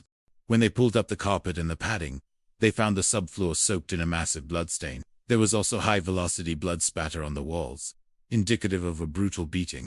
Forensic testing confirmed the blood belonged to Leon Harrison Jr. JR had met his end in that bedroom. When confronted with photos of the blood, Taish claimed it was a nosebleed. Maurice was not buying it. You could have a fire hose up your nose and not produce that much blood, he thought. Taish requested a lawyer and was free to go, as knowing the truth and proving it in court are two different things. The breakthrough came when a man named Andrew Johnson came forward. He revealed that Alex Ross Jr. had asked for a ride to Myrtle Beach to help move furniture. During the trip, Alex Jr. had been laughing and bragging, implying he had taken care of business. GPS data from Alex's phone confirmed the trip. More importantly, it showed that at 2 o'clock in the morning on February 26, Alex Jr. and his father, Alex Sr., had gone to Walmart. Surveillance footage captured the two men buying hydrogen peroxide, a well-known agent for cleaning blood. There are many things an innocent person might buy at 2 in the morning, but a father and son buying mass quantities of peroxide after a man disappears in their home is not one of them. With this evidence, the pieces of the puzzle fell into place. Taish had lured JR to the house on February 25th with a promise of a candlelight dinner in the bathtub, a cruel trap for a man hoping for reconciliation. Once inside, he was ambushed by Taish and her brother. They beat him, bound him with speaker wire while he was helpless, and delivered the fatal blows. The father, Alex Sr., joined in the effort to clean the crime scene and dispose of the body. They took JR to the Black River and tossed him in, hoping the current would carry their secret to the Atlantic Ocean. In court, the family that killed together faced the consequences together. The jury found that, while the father was not involved in the actual killing, his role in the cleanup constituted obstruction of justice. Taish Ross and Alex Ross Jr. were both convicted of murder. The judge sentenced the sister and brother to 37 years in prison each, while the father received 8 years. Justice had finally been served for Leon Harrison Jr. For investigator Alan Morris, his first homicide case would always be etched in his memory. It was a testament to the fact that good police work is the only answer to the darker side of the human condition. While it cannot prevent the initial tragedy, it ensures that those who believe they can solve their problems with violence will find that the law is the ultimate consequence. JR children now grow up without their father, but they know that the people responsible for taking him away did not get away with it. Every year, they release balloons at the river, a quiet tribute to a father who loved them, and a reminder that even in the deepest, darkest waters, the truth eventually floats to the surface. It is a quiet Saturday morning on March 11th in the historic town of Georgetown, South Carolina.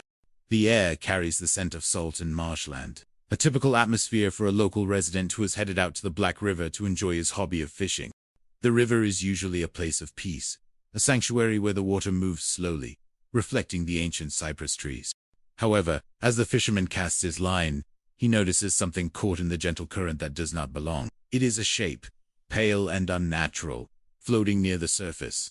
As he maneuvers his boat closer, the reality of the situation settles into a chilling alarm. This is not debris or a fallen log. This is a human body. The call goes out to the Georgetown County Sheriff's Office at approximately 1:30 that afternoon. Among those responding is investigator Alan Morris. In this part of the South, they call them investigators rather than detectives, a title that implies a broad scope of duty. Maurice is a general investigator, a man used to the paperwork of fraud, the broken glass of burglaries, and the occasional tension of bank robbery. He describes his job as life itself, an unpredictable journey where a normal day can transform into a whirlwind of tragedy within seconds. As the recovery team arrives, they find the body in a state that suggests it has been at the mercy of the river for some time. The process of bringing the individual to shore is a somber, physical task. Officers must reach into the dark water, grasping clothing to ease their remains onto the bank. At first glance, one might wonder if this was a simple accident, a boater who lost his footing, or a swimmer, overwhelmed by the current. But as soon as the body is laid upon the grass, the veil of uncertainty is lifted. Both the wrists and the ankles are bound tightly with speaker wire. For investigator Maurice, this is the definitive signature of a homicide. When a victim is found in the water, the complexity of the investigation increases 10,000-fold. Water is a cruel element for forensic evidence. It accelerates decomposition and washes away the microscopic traces that often lead to a killer. In the South, even in the months of February and March, the warmth and the ecosystem of the river work quickly. The face of the victim is unrecognizable, stripped of identity by the elements. At this stage, positive identification is impossible through sight alone. However, the mind of an investigator never stops searching for connections. Maurice recalls a missing person report filed 2 weeks prior by a woman named Brittany Green. She had come to the station to report the disappearance of the father of her 2 children, a 32-year-old man named Leon Harrison Jr., known to everyone as J. The psychological profile of JR begins to emerge through the words of those who loved him. He was a man of routine when it came to his children. Despite no longer living with Brittany, he called every single night to speak with his son and daughter. When those calls stopped for 14 consecutive days, Brittany knew with a mother's intuition that he had not simply vanished of his own volition. She described him as an African-American male, with a very specific identifying mark, a rose tattooed on his inner right forearm. This detail becomes the focal point for investigator Maurice as he prepares for the autopsy. For Maurice, this is not just another case. If this is a murder, it will be the very first homicide investigation of his career. The transition from a property crimes investigator to a homicide detective happens in the blink of an eye, a baptism by fire in the presence of death. The autopsy is a gruesome, nerve-wracking experience for a first-timer. The medical examiner explains that the level of decomposition makes it impossible to determine the exact cause of death through internal examination alone. There are lacerations on the belly, but they are not deep enough to have caused him to bleed to death. There is the presence of local wildlife, including alligators, but the examiner notes that these creatures typically prefer living targets. The bindings, however, tell the true story.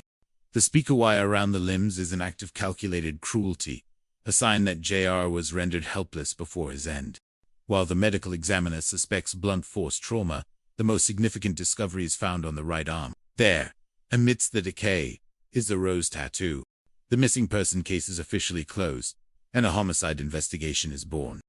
Investigator Maurice begins his search for the truth by looking into the personal life of the victim. Brittany Green speaks of JR with a warmth that paints a picture of a joyful, active father. His son recalls the memory of his first football touchdown, seeing his father running down the sidelines, cheering with a fervor that met him in the end zone.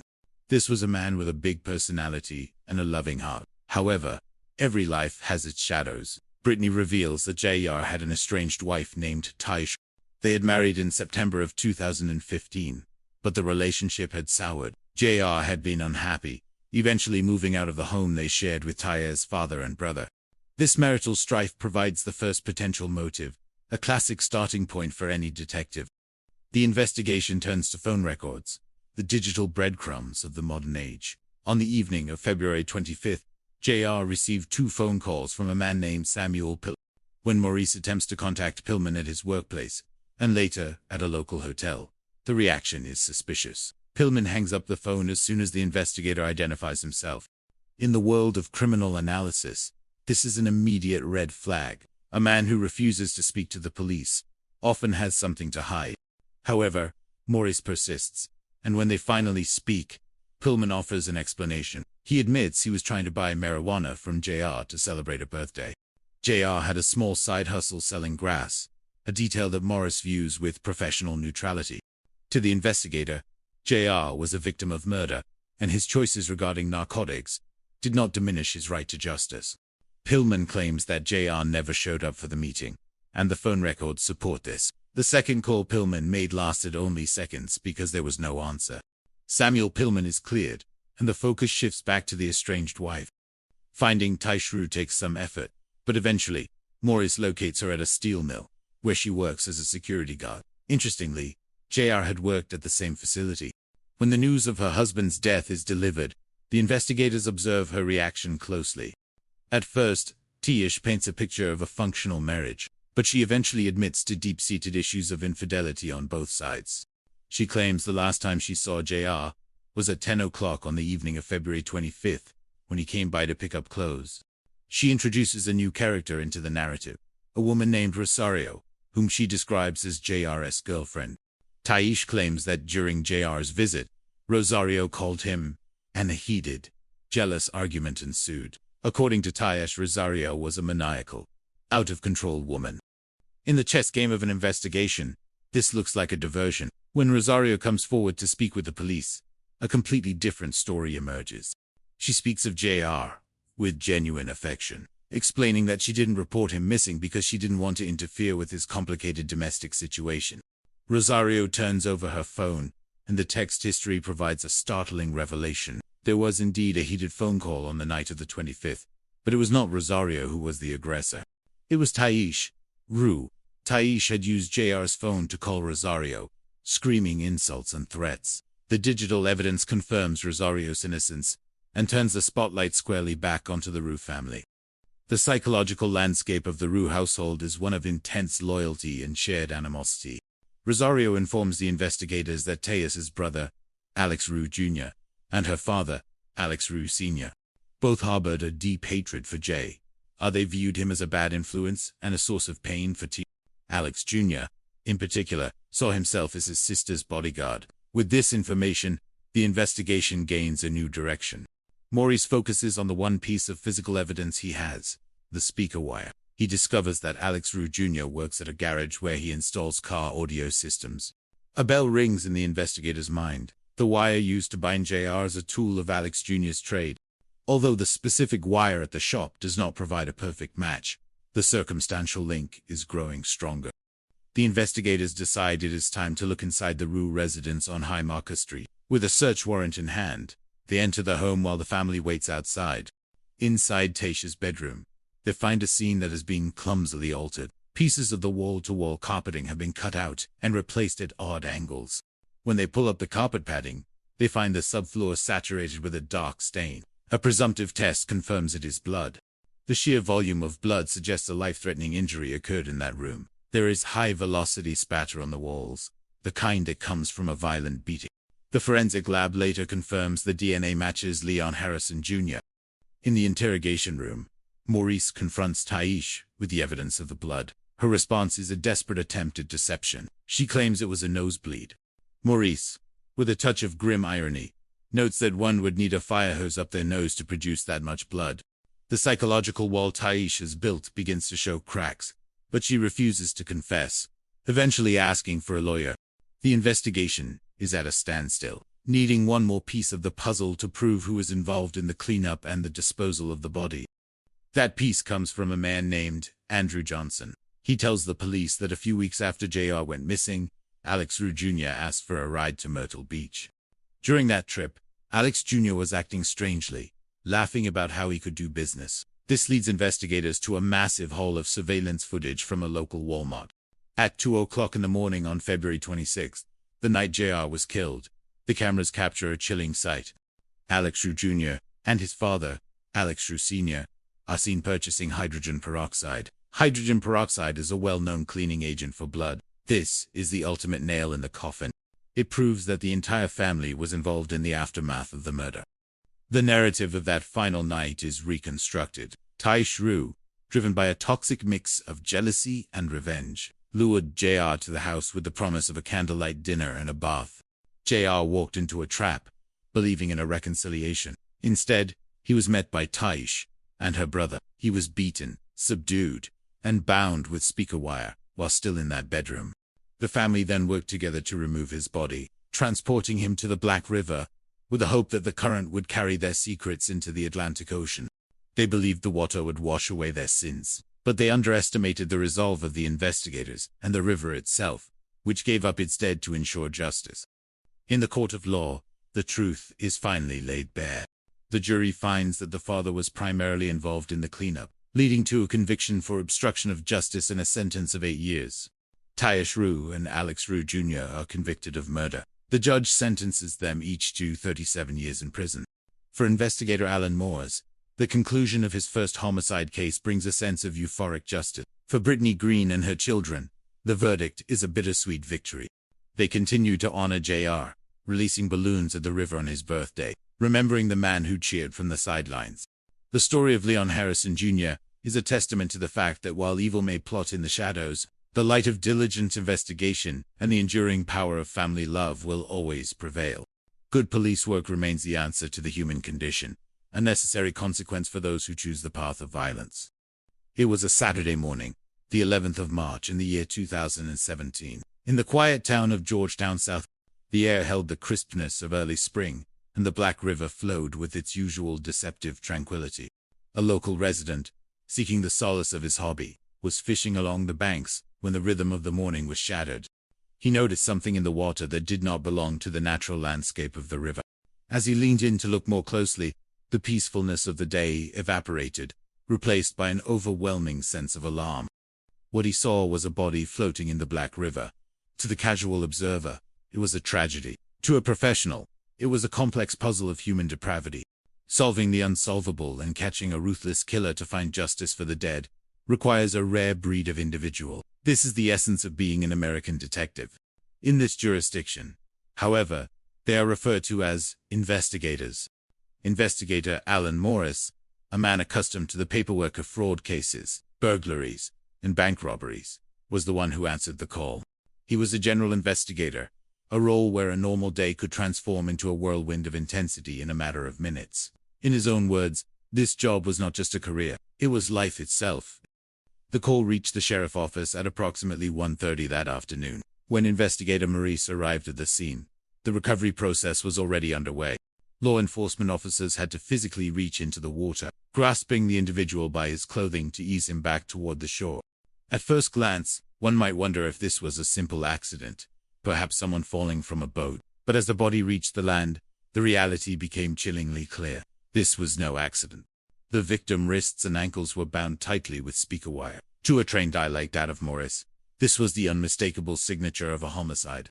Finding a victim in the water complicates a case enormously. Water is a cruel environment for the human form, accelerating decomposition and erasing the delicate evidence that investigators rely upon. In the South, even in the months of February and March, the elements play a significant factor. The face of the individual was unrecognizable, making positive identification impossible at that initial stage. However, the mind of the investigator began to connect the dots to a missing person report that had crossed his desk recently.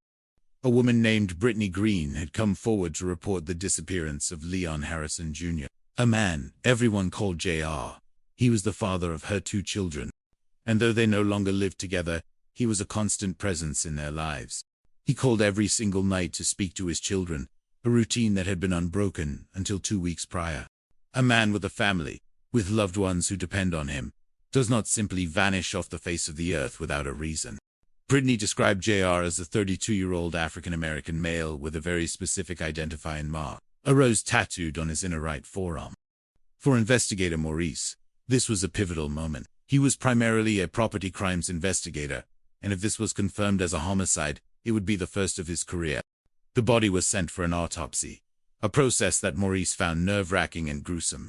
Seeing a human being bound hand and foot in such an uncivilized manner is a shock that stays with an investigator forever. The medical examiner confirmed the grim reality. While the level of decomposition prevented the determination of an exact cause of death, the presence of the bindings meant it was legally ruled a homicide. There were lacerations on the belly, but they were not deep enough to cause someone to bleed to death or to suffer internal damage.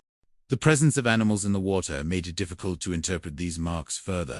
The autopsy offered little in terms of forensic breakthroughs, with one major exception: the rose tattoo on the right arm. The missing person case was now officially a homicide investigation. In the world of homicide, an investigator goes from being the new guy to the old guy in about 30 minutes. Maurice was nervous, but he was driven. He began by diving into the life of the victim. Brittany Green painted a picture of a man who was funny, outgoing, and possessed a big personality. He was a man who loved to smile, tell jokes, and above all, was a caring father. His son remembered him as joyful and active, a father who cheered from the sidelines during football games and met him in the end zone after his first touchdown. JR was connected to his children, a fact that made his sudden silence even more suspicious. When asked about potential enemies or issues, Brittany mentioned an estranged wife named Taish Ra. They had been married since September of the year 2015, but the relationship had soured. JR had moved out because he was unhappy, and money had always been a source of tension. This revelation opened a new door for the investigation. A dead man with recent marital troubles is a classic starting point, though it could easily be a red flag or a dead end. Locating Taish Ra proved difficult at first, so Morris turned to JR phone records. On the evening of the 25th of February, there were 2 phone calls from a man named Samuel Pillman. When Maurice attempted to contact Pillman, the man hung up the phone as soon as the investigator identified himself. This behavior immediately raised an eyebrow. In the eyes of a detective, hanging up on the law is almost an invitation for a visit. When Maurice finally reached him again, he took a softer approach, explaining the nature of the investigation. Pillman admitted that he had called JR to arrange a drug deal. He and his roommate wanted to celebrate a birthday and were looking for some grass. Pillman claimed that JR agreed to come to his room at the Quality Inn, but he never showed up. A second call went unanswered. The phone record supported Pillman's story, as the second call lasted only 15 to 20 seconds. Pillman was dropped as a suspect, leaving Maurice to continue his search for Taish Ra. Eventually, Maurice found Taish working as a security guard at a steel mill, the same place where JR had also worked. When the investigators broke the news of her husband's death, she was brought to the police department for questioning. Initially, she tried to portray the marriage in a positive light, but the facade soon crumbled. She admitted that money was a constant struggle, which had forced them to move in with her father and brother. She also revealed that both she and JR had been unfaithful. Taish claimed she had kicked him out after discovering his infidelity, but they had maintained an on-again, off-again relationship. According to Taish, the last time she saw JR was on the 25th of February around 10 o'clock in the evening. He had come by to pick up some clothes. She claimed he was on the phone with another woman named Rosario, and they were having a very heated argument. Taish painted Rosario as a maniacal, jealous woman who was out of control. This created a new person of interest for Maurice. However, when Rosario arrived at the police station voluntarily, she told a completely different story. She spoke of her deep love for JR, and explained that she had not reported him missing because she did not want to interfere in his complicated domestic situation. Rosario claimed that it was Taish who was the source of the conflict. She denied ever having an angry phone call with JR on the night of his disappearance. Instead, she claimed that she had received a call from JR's phone, but it was Taish on the other end, ranting, raving, and threatening her. Rosario text history and call logs confirmed her version of events. She was not a killer. She was a heartbroken woman. The spotlight of suspicion shifted back toward Taish and her family. Investigator Maurice learned that Taish's father, Alex Ross Sr., and her brother, Alex Ross Jr., harbored a deep dislike for JR. The brother saw himself as his sister bodyguard and felt JR was a bad influence. Morris was now navigating an extremely complicated web of lies and finger-pointing. He knew he needed physical evidence. The only physical evidence they had was the speaker wire used to bind the victim. In a moment of brilliant investigative intuition, Morris began searching for the source of that wire. He visited local stores like Walmart, looking for a match, but found nothing. Then, he learned that Alex Ross Jr. worked at a garage where he installed car radios. This was a significant lead. If Alex Jr. worked with car audio, he worked with speaker wire. While the wire at his workplace did not match the bindings exactly, it confirmed the family technical familiarity with the material. The investigation then turned to the RA household on High Market Street. With enough circumstantial evidence, a search warrant was obtained. As the family stood outside, investigators moved through the home. In Taish's bedroom, they noticed something highly suspicious. Pieces of the wall-to-wall carpeting had been cut out and replaced at odd angles. When they pulled up the carpet padding, they found a massive stain on the subfloor. A presumptive test confirmed it was blood. The sheer volume of blood suggested a life-threatening injury.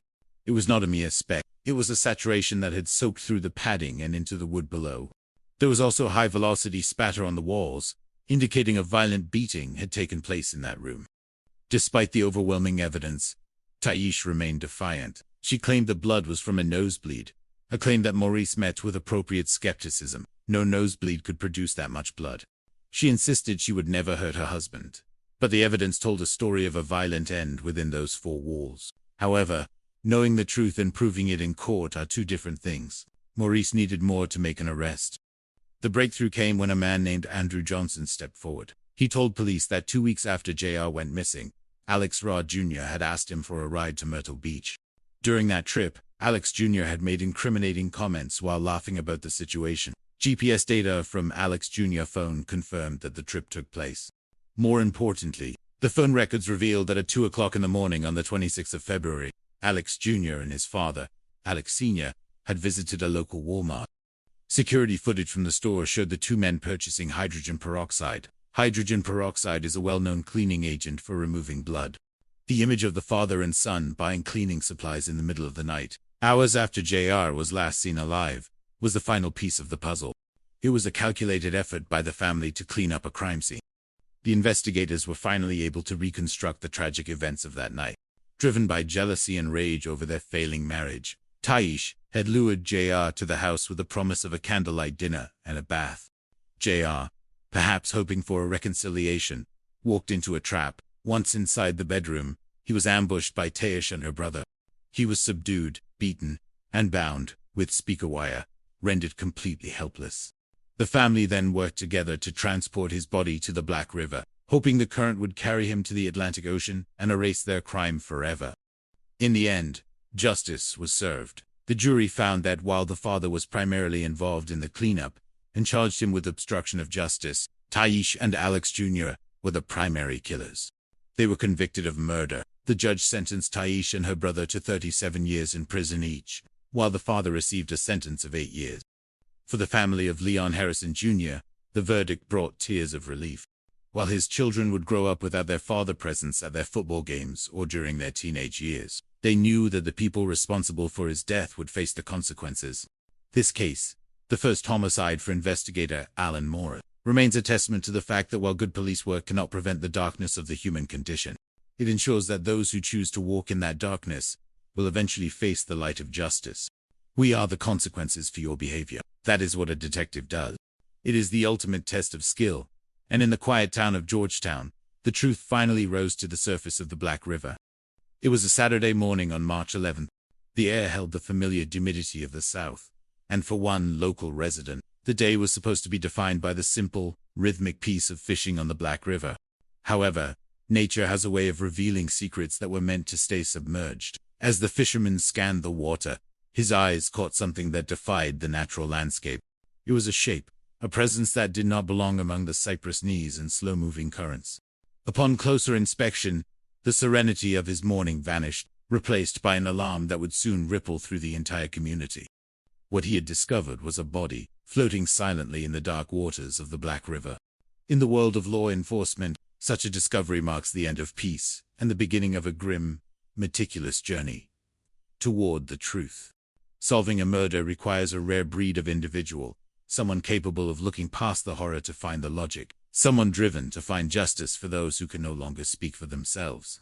This is the essence of being a detective, or as they are known in this jurisdiction, an investigator. Investigator Alan Morris was the man who answered the call that day. In Georgetown, they used the title investigator rather than detective, a term that reflects their role as generalists who handle everything from fraud and burglaries to bank robberies. A normal day in this profession can transform into a life-altering event in a matter of seconds. For Maurice, this was not just another case. It was a call that came in at approximately 1:30 that afternoon, leading him to a scene that would test his resolve and his skills as a first-time homicide investigator. When Morris arrived at the riverbank, the recovery process was already underway. Officers had to physically reach into the water, grasping the individual by his clothing to ease him back to the shore. At first, there is always the lingering hope of an accident, perhaps someone who had fallen from a boat or slipped into the treacherous currents. But as the body reached the land, the reality of the situation became undeniably clear. The victim's wrists and ankles were bound tightly with speaker wire. This was no accident. This was a calculated act of homicide, a soul discarded like refuse in the river. A body found in water presents an enormous challenge for any investigator. Water is a cruel environment for human remains, accelerated by the southern elements. Even in the months of February and March, the decomposition process is rapid, rendering the face unrecognizable and making the determination of a cause of death nearly impossible through visual inspection alone. Despite these hurdles, Maurice had a lead in the back of his mind. He recalled a missing person report filed by a woman named Brittany Green. Brittany had come to the authorities to report that the father of her 2 children, Leon Harrison Jr., known to everyone as JR, had vanished. He was a man of routine, a 32-year-old African-American male who never missed his nightly call to his children. When 2 weeks passed without a word, the silence became a deafening alarm. Brittany described JR as a man with a big personality, a loving father who was always connected to his family. She also provided a crucial detail, a tattoo of a rose on his inner right forearm. For investigator Maurice, the transition from property crimes to homicide was a steep learning curve. The autopsy was a nerve-wracking experience, a gruesome introduction to the reality of his new responsibilities. The medical examiner confirmed the grim nature of the discovery. While the level of decomposition prevented a definitive cause of death, the presence of the bindings made the ruling of homicide certain. There were lacerations on the belly, though they were not deep enough to cause someone to bleed to death or to damage internal organs. The river's inhabitants, including alligators, had left their marks, but they were secondary to the human malice that had placed the body there. The autopsy yielded one vital piece of information that transformed a missing person case into a murder investigation. The rose tattoo. The body was indeed Leon Harrison Jr. As the saying goes in the world of homicide, you go from being the new guy to the old guy in about 30 minutes. Maurice felt the weight of the responsibility, the nervous energy of needing to do everything right for a man who had been taken from his children in the most uncivilized way imaginable. The investigation began with those closest to JR. Brittany Green spoke of a man who was funny, joyful, and deeply invested in his kids.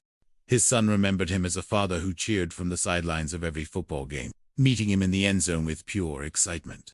However, Brittany also pointed toward a source of friction in JR's life. His estranged wife, Tayesh Ra. The marriage had been troubled, and JR had recently moved out. This opened a door for Morris. Marital troubles are a common thread in many investigations, but at this stage, it was merely one thread in a complex web. Locating Tayesh Ra proved difficult at first, so Maurice turned to JR's phone records. The trail led to a man named Samuel Pillman, who had called JR twice on the evening of February 20. When Maurice attempted to contact Pillman, the man hung up the phone, an act that immediately raised suspicion. In the mind of a detective, hanging up is an invitation for a visit. However, when Maurice re-established contact and explained the gravity of the situation, Pillman provided an explanation that matched the evidence. He had been looking to purchase a small amount of marijuana from JR for a birthday celebration. Their first call was to arrange the meeting, and the second call, which lasted only 15 to 20 seconds, went unanswered because JR never arrived. The phone records verified this timeline, and Pillman was cleared as a suspect. Maurice finally tracked down Taishra at her job as a security guard at a local steel mill, the same place where JR had also worked. When informed of her husband's death, her initial reaction was one of cooperation, though she painted a picture of a marriage strained by money problems and mutual infidelity. They had moved in with her father and brother to save money, but the relationship remained volatile. Taish claimed the last time she saw Jay was at 10 o'clock on the evening of February 25th when he came by to pick up clothes. She alleged that he was on the phone with another woman named Rosario, engaged in a heated argument. According to Taish, Rosario was a jealous and unstable woman. This testimony shifted the spotlight onto a new player. But when Rosario walked into the police station of her own volition, the narrative changed once again. She was a woman in mourning, desperate for answers. She told the investigators that she loved Jay and had stayed away only because she didn't want to interfere with his complicated domestic situation. She denied any angry phone calls with JR and instead provided her own phone records. These records told a different story. It was Taish who had called Rosario from JR's phone that night, ranting, raving, and making threats. Rosario was not the aggressor. She was a witness to Taisha's rage. With Rosario cleared, the focus returned to the Ray household. Rosario had mentioned that Tisha's brother, Alex Ra Jr., and her father, Alex Ra Sr., both harbored a deep animosity toward JR. Alex Jr. saw himself as his sister's protector, and the father viewed JR as a negative influence. Maurice was now looking at a family dynamic that felt increasingly suspicious. He needed physical evidence, and his mind kept returning to the speaker wire used to bind the victim. A search of local stores like Walmart yielded no matches for that specific type of wire. However, a lead emerged regarding Alex Ra Jr.'s work at a garage where he installed car audio systems. While the wire at his workplace didn't match perfectly, the connection to the skill set was too strong to ignore. Maurice knew that the crime had likely occurred within the Ra residence on High Market Street. He obtained a search warrant, and what the investigators found inside was chilling. In Taisha's bedroom, the wall-to-wall carpeting had been tampered with. Small pieces of the carpet had been cut out and replaced at odd angles. When the investigators pulled up the carpet and the padding, they discovered a massive saturation of blood on the sub. It was not a mere speck. It was a life-threatening volume of blood. High-velocity spatter was found on the walls, indicating a violent struggle involving blunt trauma. Despite Taisha's absurd claim that the blood was from a nosebleed, the forensic evidence spoke of a much darker reality. JR had been beaten and killed in that very room. The problem for Maurice was that, while he had a crime scene, he still lacked the definitive proof to link all the family members to the act of murder. This changed when a witness named Andrew Johnson came forward. Johnson revealed that Alex Ra Jr. had asked him for a ride to Myrtle Beach shortly after JR went missing. During that ride, Alex Jr. had made incriminating statements, laughing about the situation. GPS data from Alex's phone confirmed the trip. Furthermore, the digital trail led to a Walmart at 2 o'clock in the morning on February 12, just hours after the murder. Surveillance footage showed Alex Ra Jr. and Alex Ra Sr. purchasing a large quantity of hydrogen peroxide, a well-known agent for cleaning blood. This was the final nail in the coffin for the RA family. They weren't just a family in mourning. They were a family that had conspired to kill and clean. The theory of the crime became clear. Taish had lured JR to the house with a deceptive text message about a candlelight dinner and a bath, promising a reconciliation. When he entered the bedroom, he walked into an ambush. He was outnumbered and overwhelmed by Taish and her brother. They beat him, bound him with speaker wire, and then, with the help of their father, attempted to erase the evidence of their cruelty. They dumped his body in the Black River, hoping the current would carry their secret into the depths of the Atlantic Ocean. But the river gave up its secret, and the meticulous work of investigator Maurice ensured that the secret would lead to a courtroom. The jury saw the truth. While the father was convicted of obstruction of justice for his role in the cleanup and sentenced to 8 years, Taish and Alex Jr. were convicted of murder. They were each sentenced to 37 years in prison. For Brittany Green and her children, the verdict brought a sense of justice, though it could never replace the father they lost. JR's son continues to play football, feeling his father's presence in every touchdown, a reminder that while a life can be taken, the bond of love is indestructible. Investigator Maurice, having completed his first homicide case, stood as a testament to the power of persistence and the importance of police work as a consequence for those who choose the path of violence. The evil of that night in February was met with the light of truth, proving that no matter how deep you bury a secret, Justice has a way of rising to the surface. The morning of Saturday, March 11th, began with the deceptive tranquility that often characterizes the coastal regions of South Carolina. In the town of Georgetown, the Black River moved with a slow, dark grace, its waters masking secrets that were never meant to see the light of day. A local resident, seeking the quiet solace of his fishing hobby, navigated the currents, unaware that his day was about to transition from a peaceful pastime into a haunting encounter with the macabre. As he looked closer at an object bobbing in the water, the realization hit him with the force of a physical blow. It was not debris, nor was it a fallen log. It was a human body, cold and discarded, floating in the silent embrace of the river. This discovery marked the beginning of a journey into the darkest recesses of human nature. Solving a murder is not merely about following a trail of bread. It is about understanding the rare breed of individuals who answer the call to seek justice when all hope seems lost. It takes a specific type of resilience to catch a ruthless killer and restore the dignity of the dead. This is the essence of being a detective in the heart of America. Investigator Alan Morse, a man more accustomed to the intricate webs of fraud and the blunt reality of birth, found himself standing on the precipice of his first homicide investigation.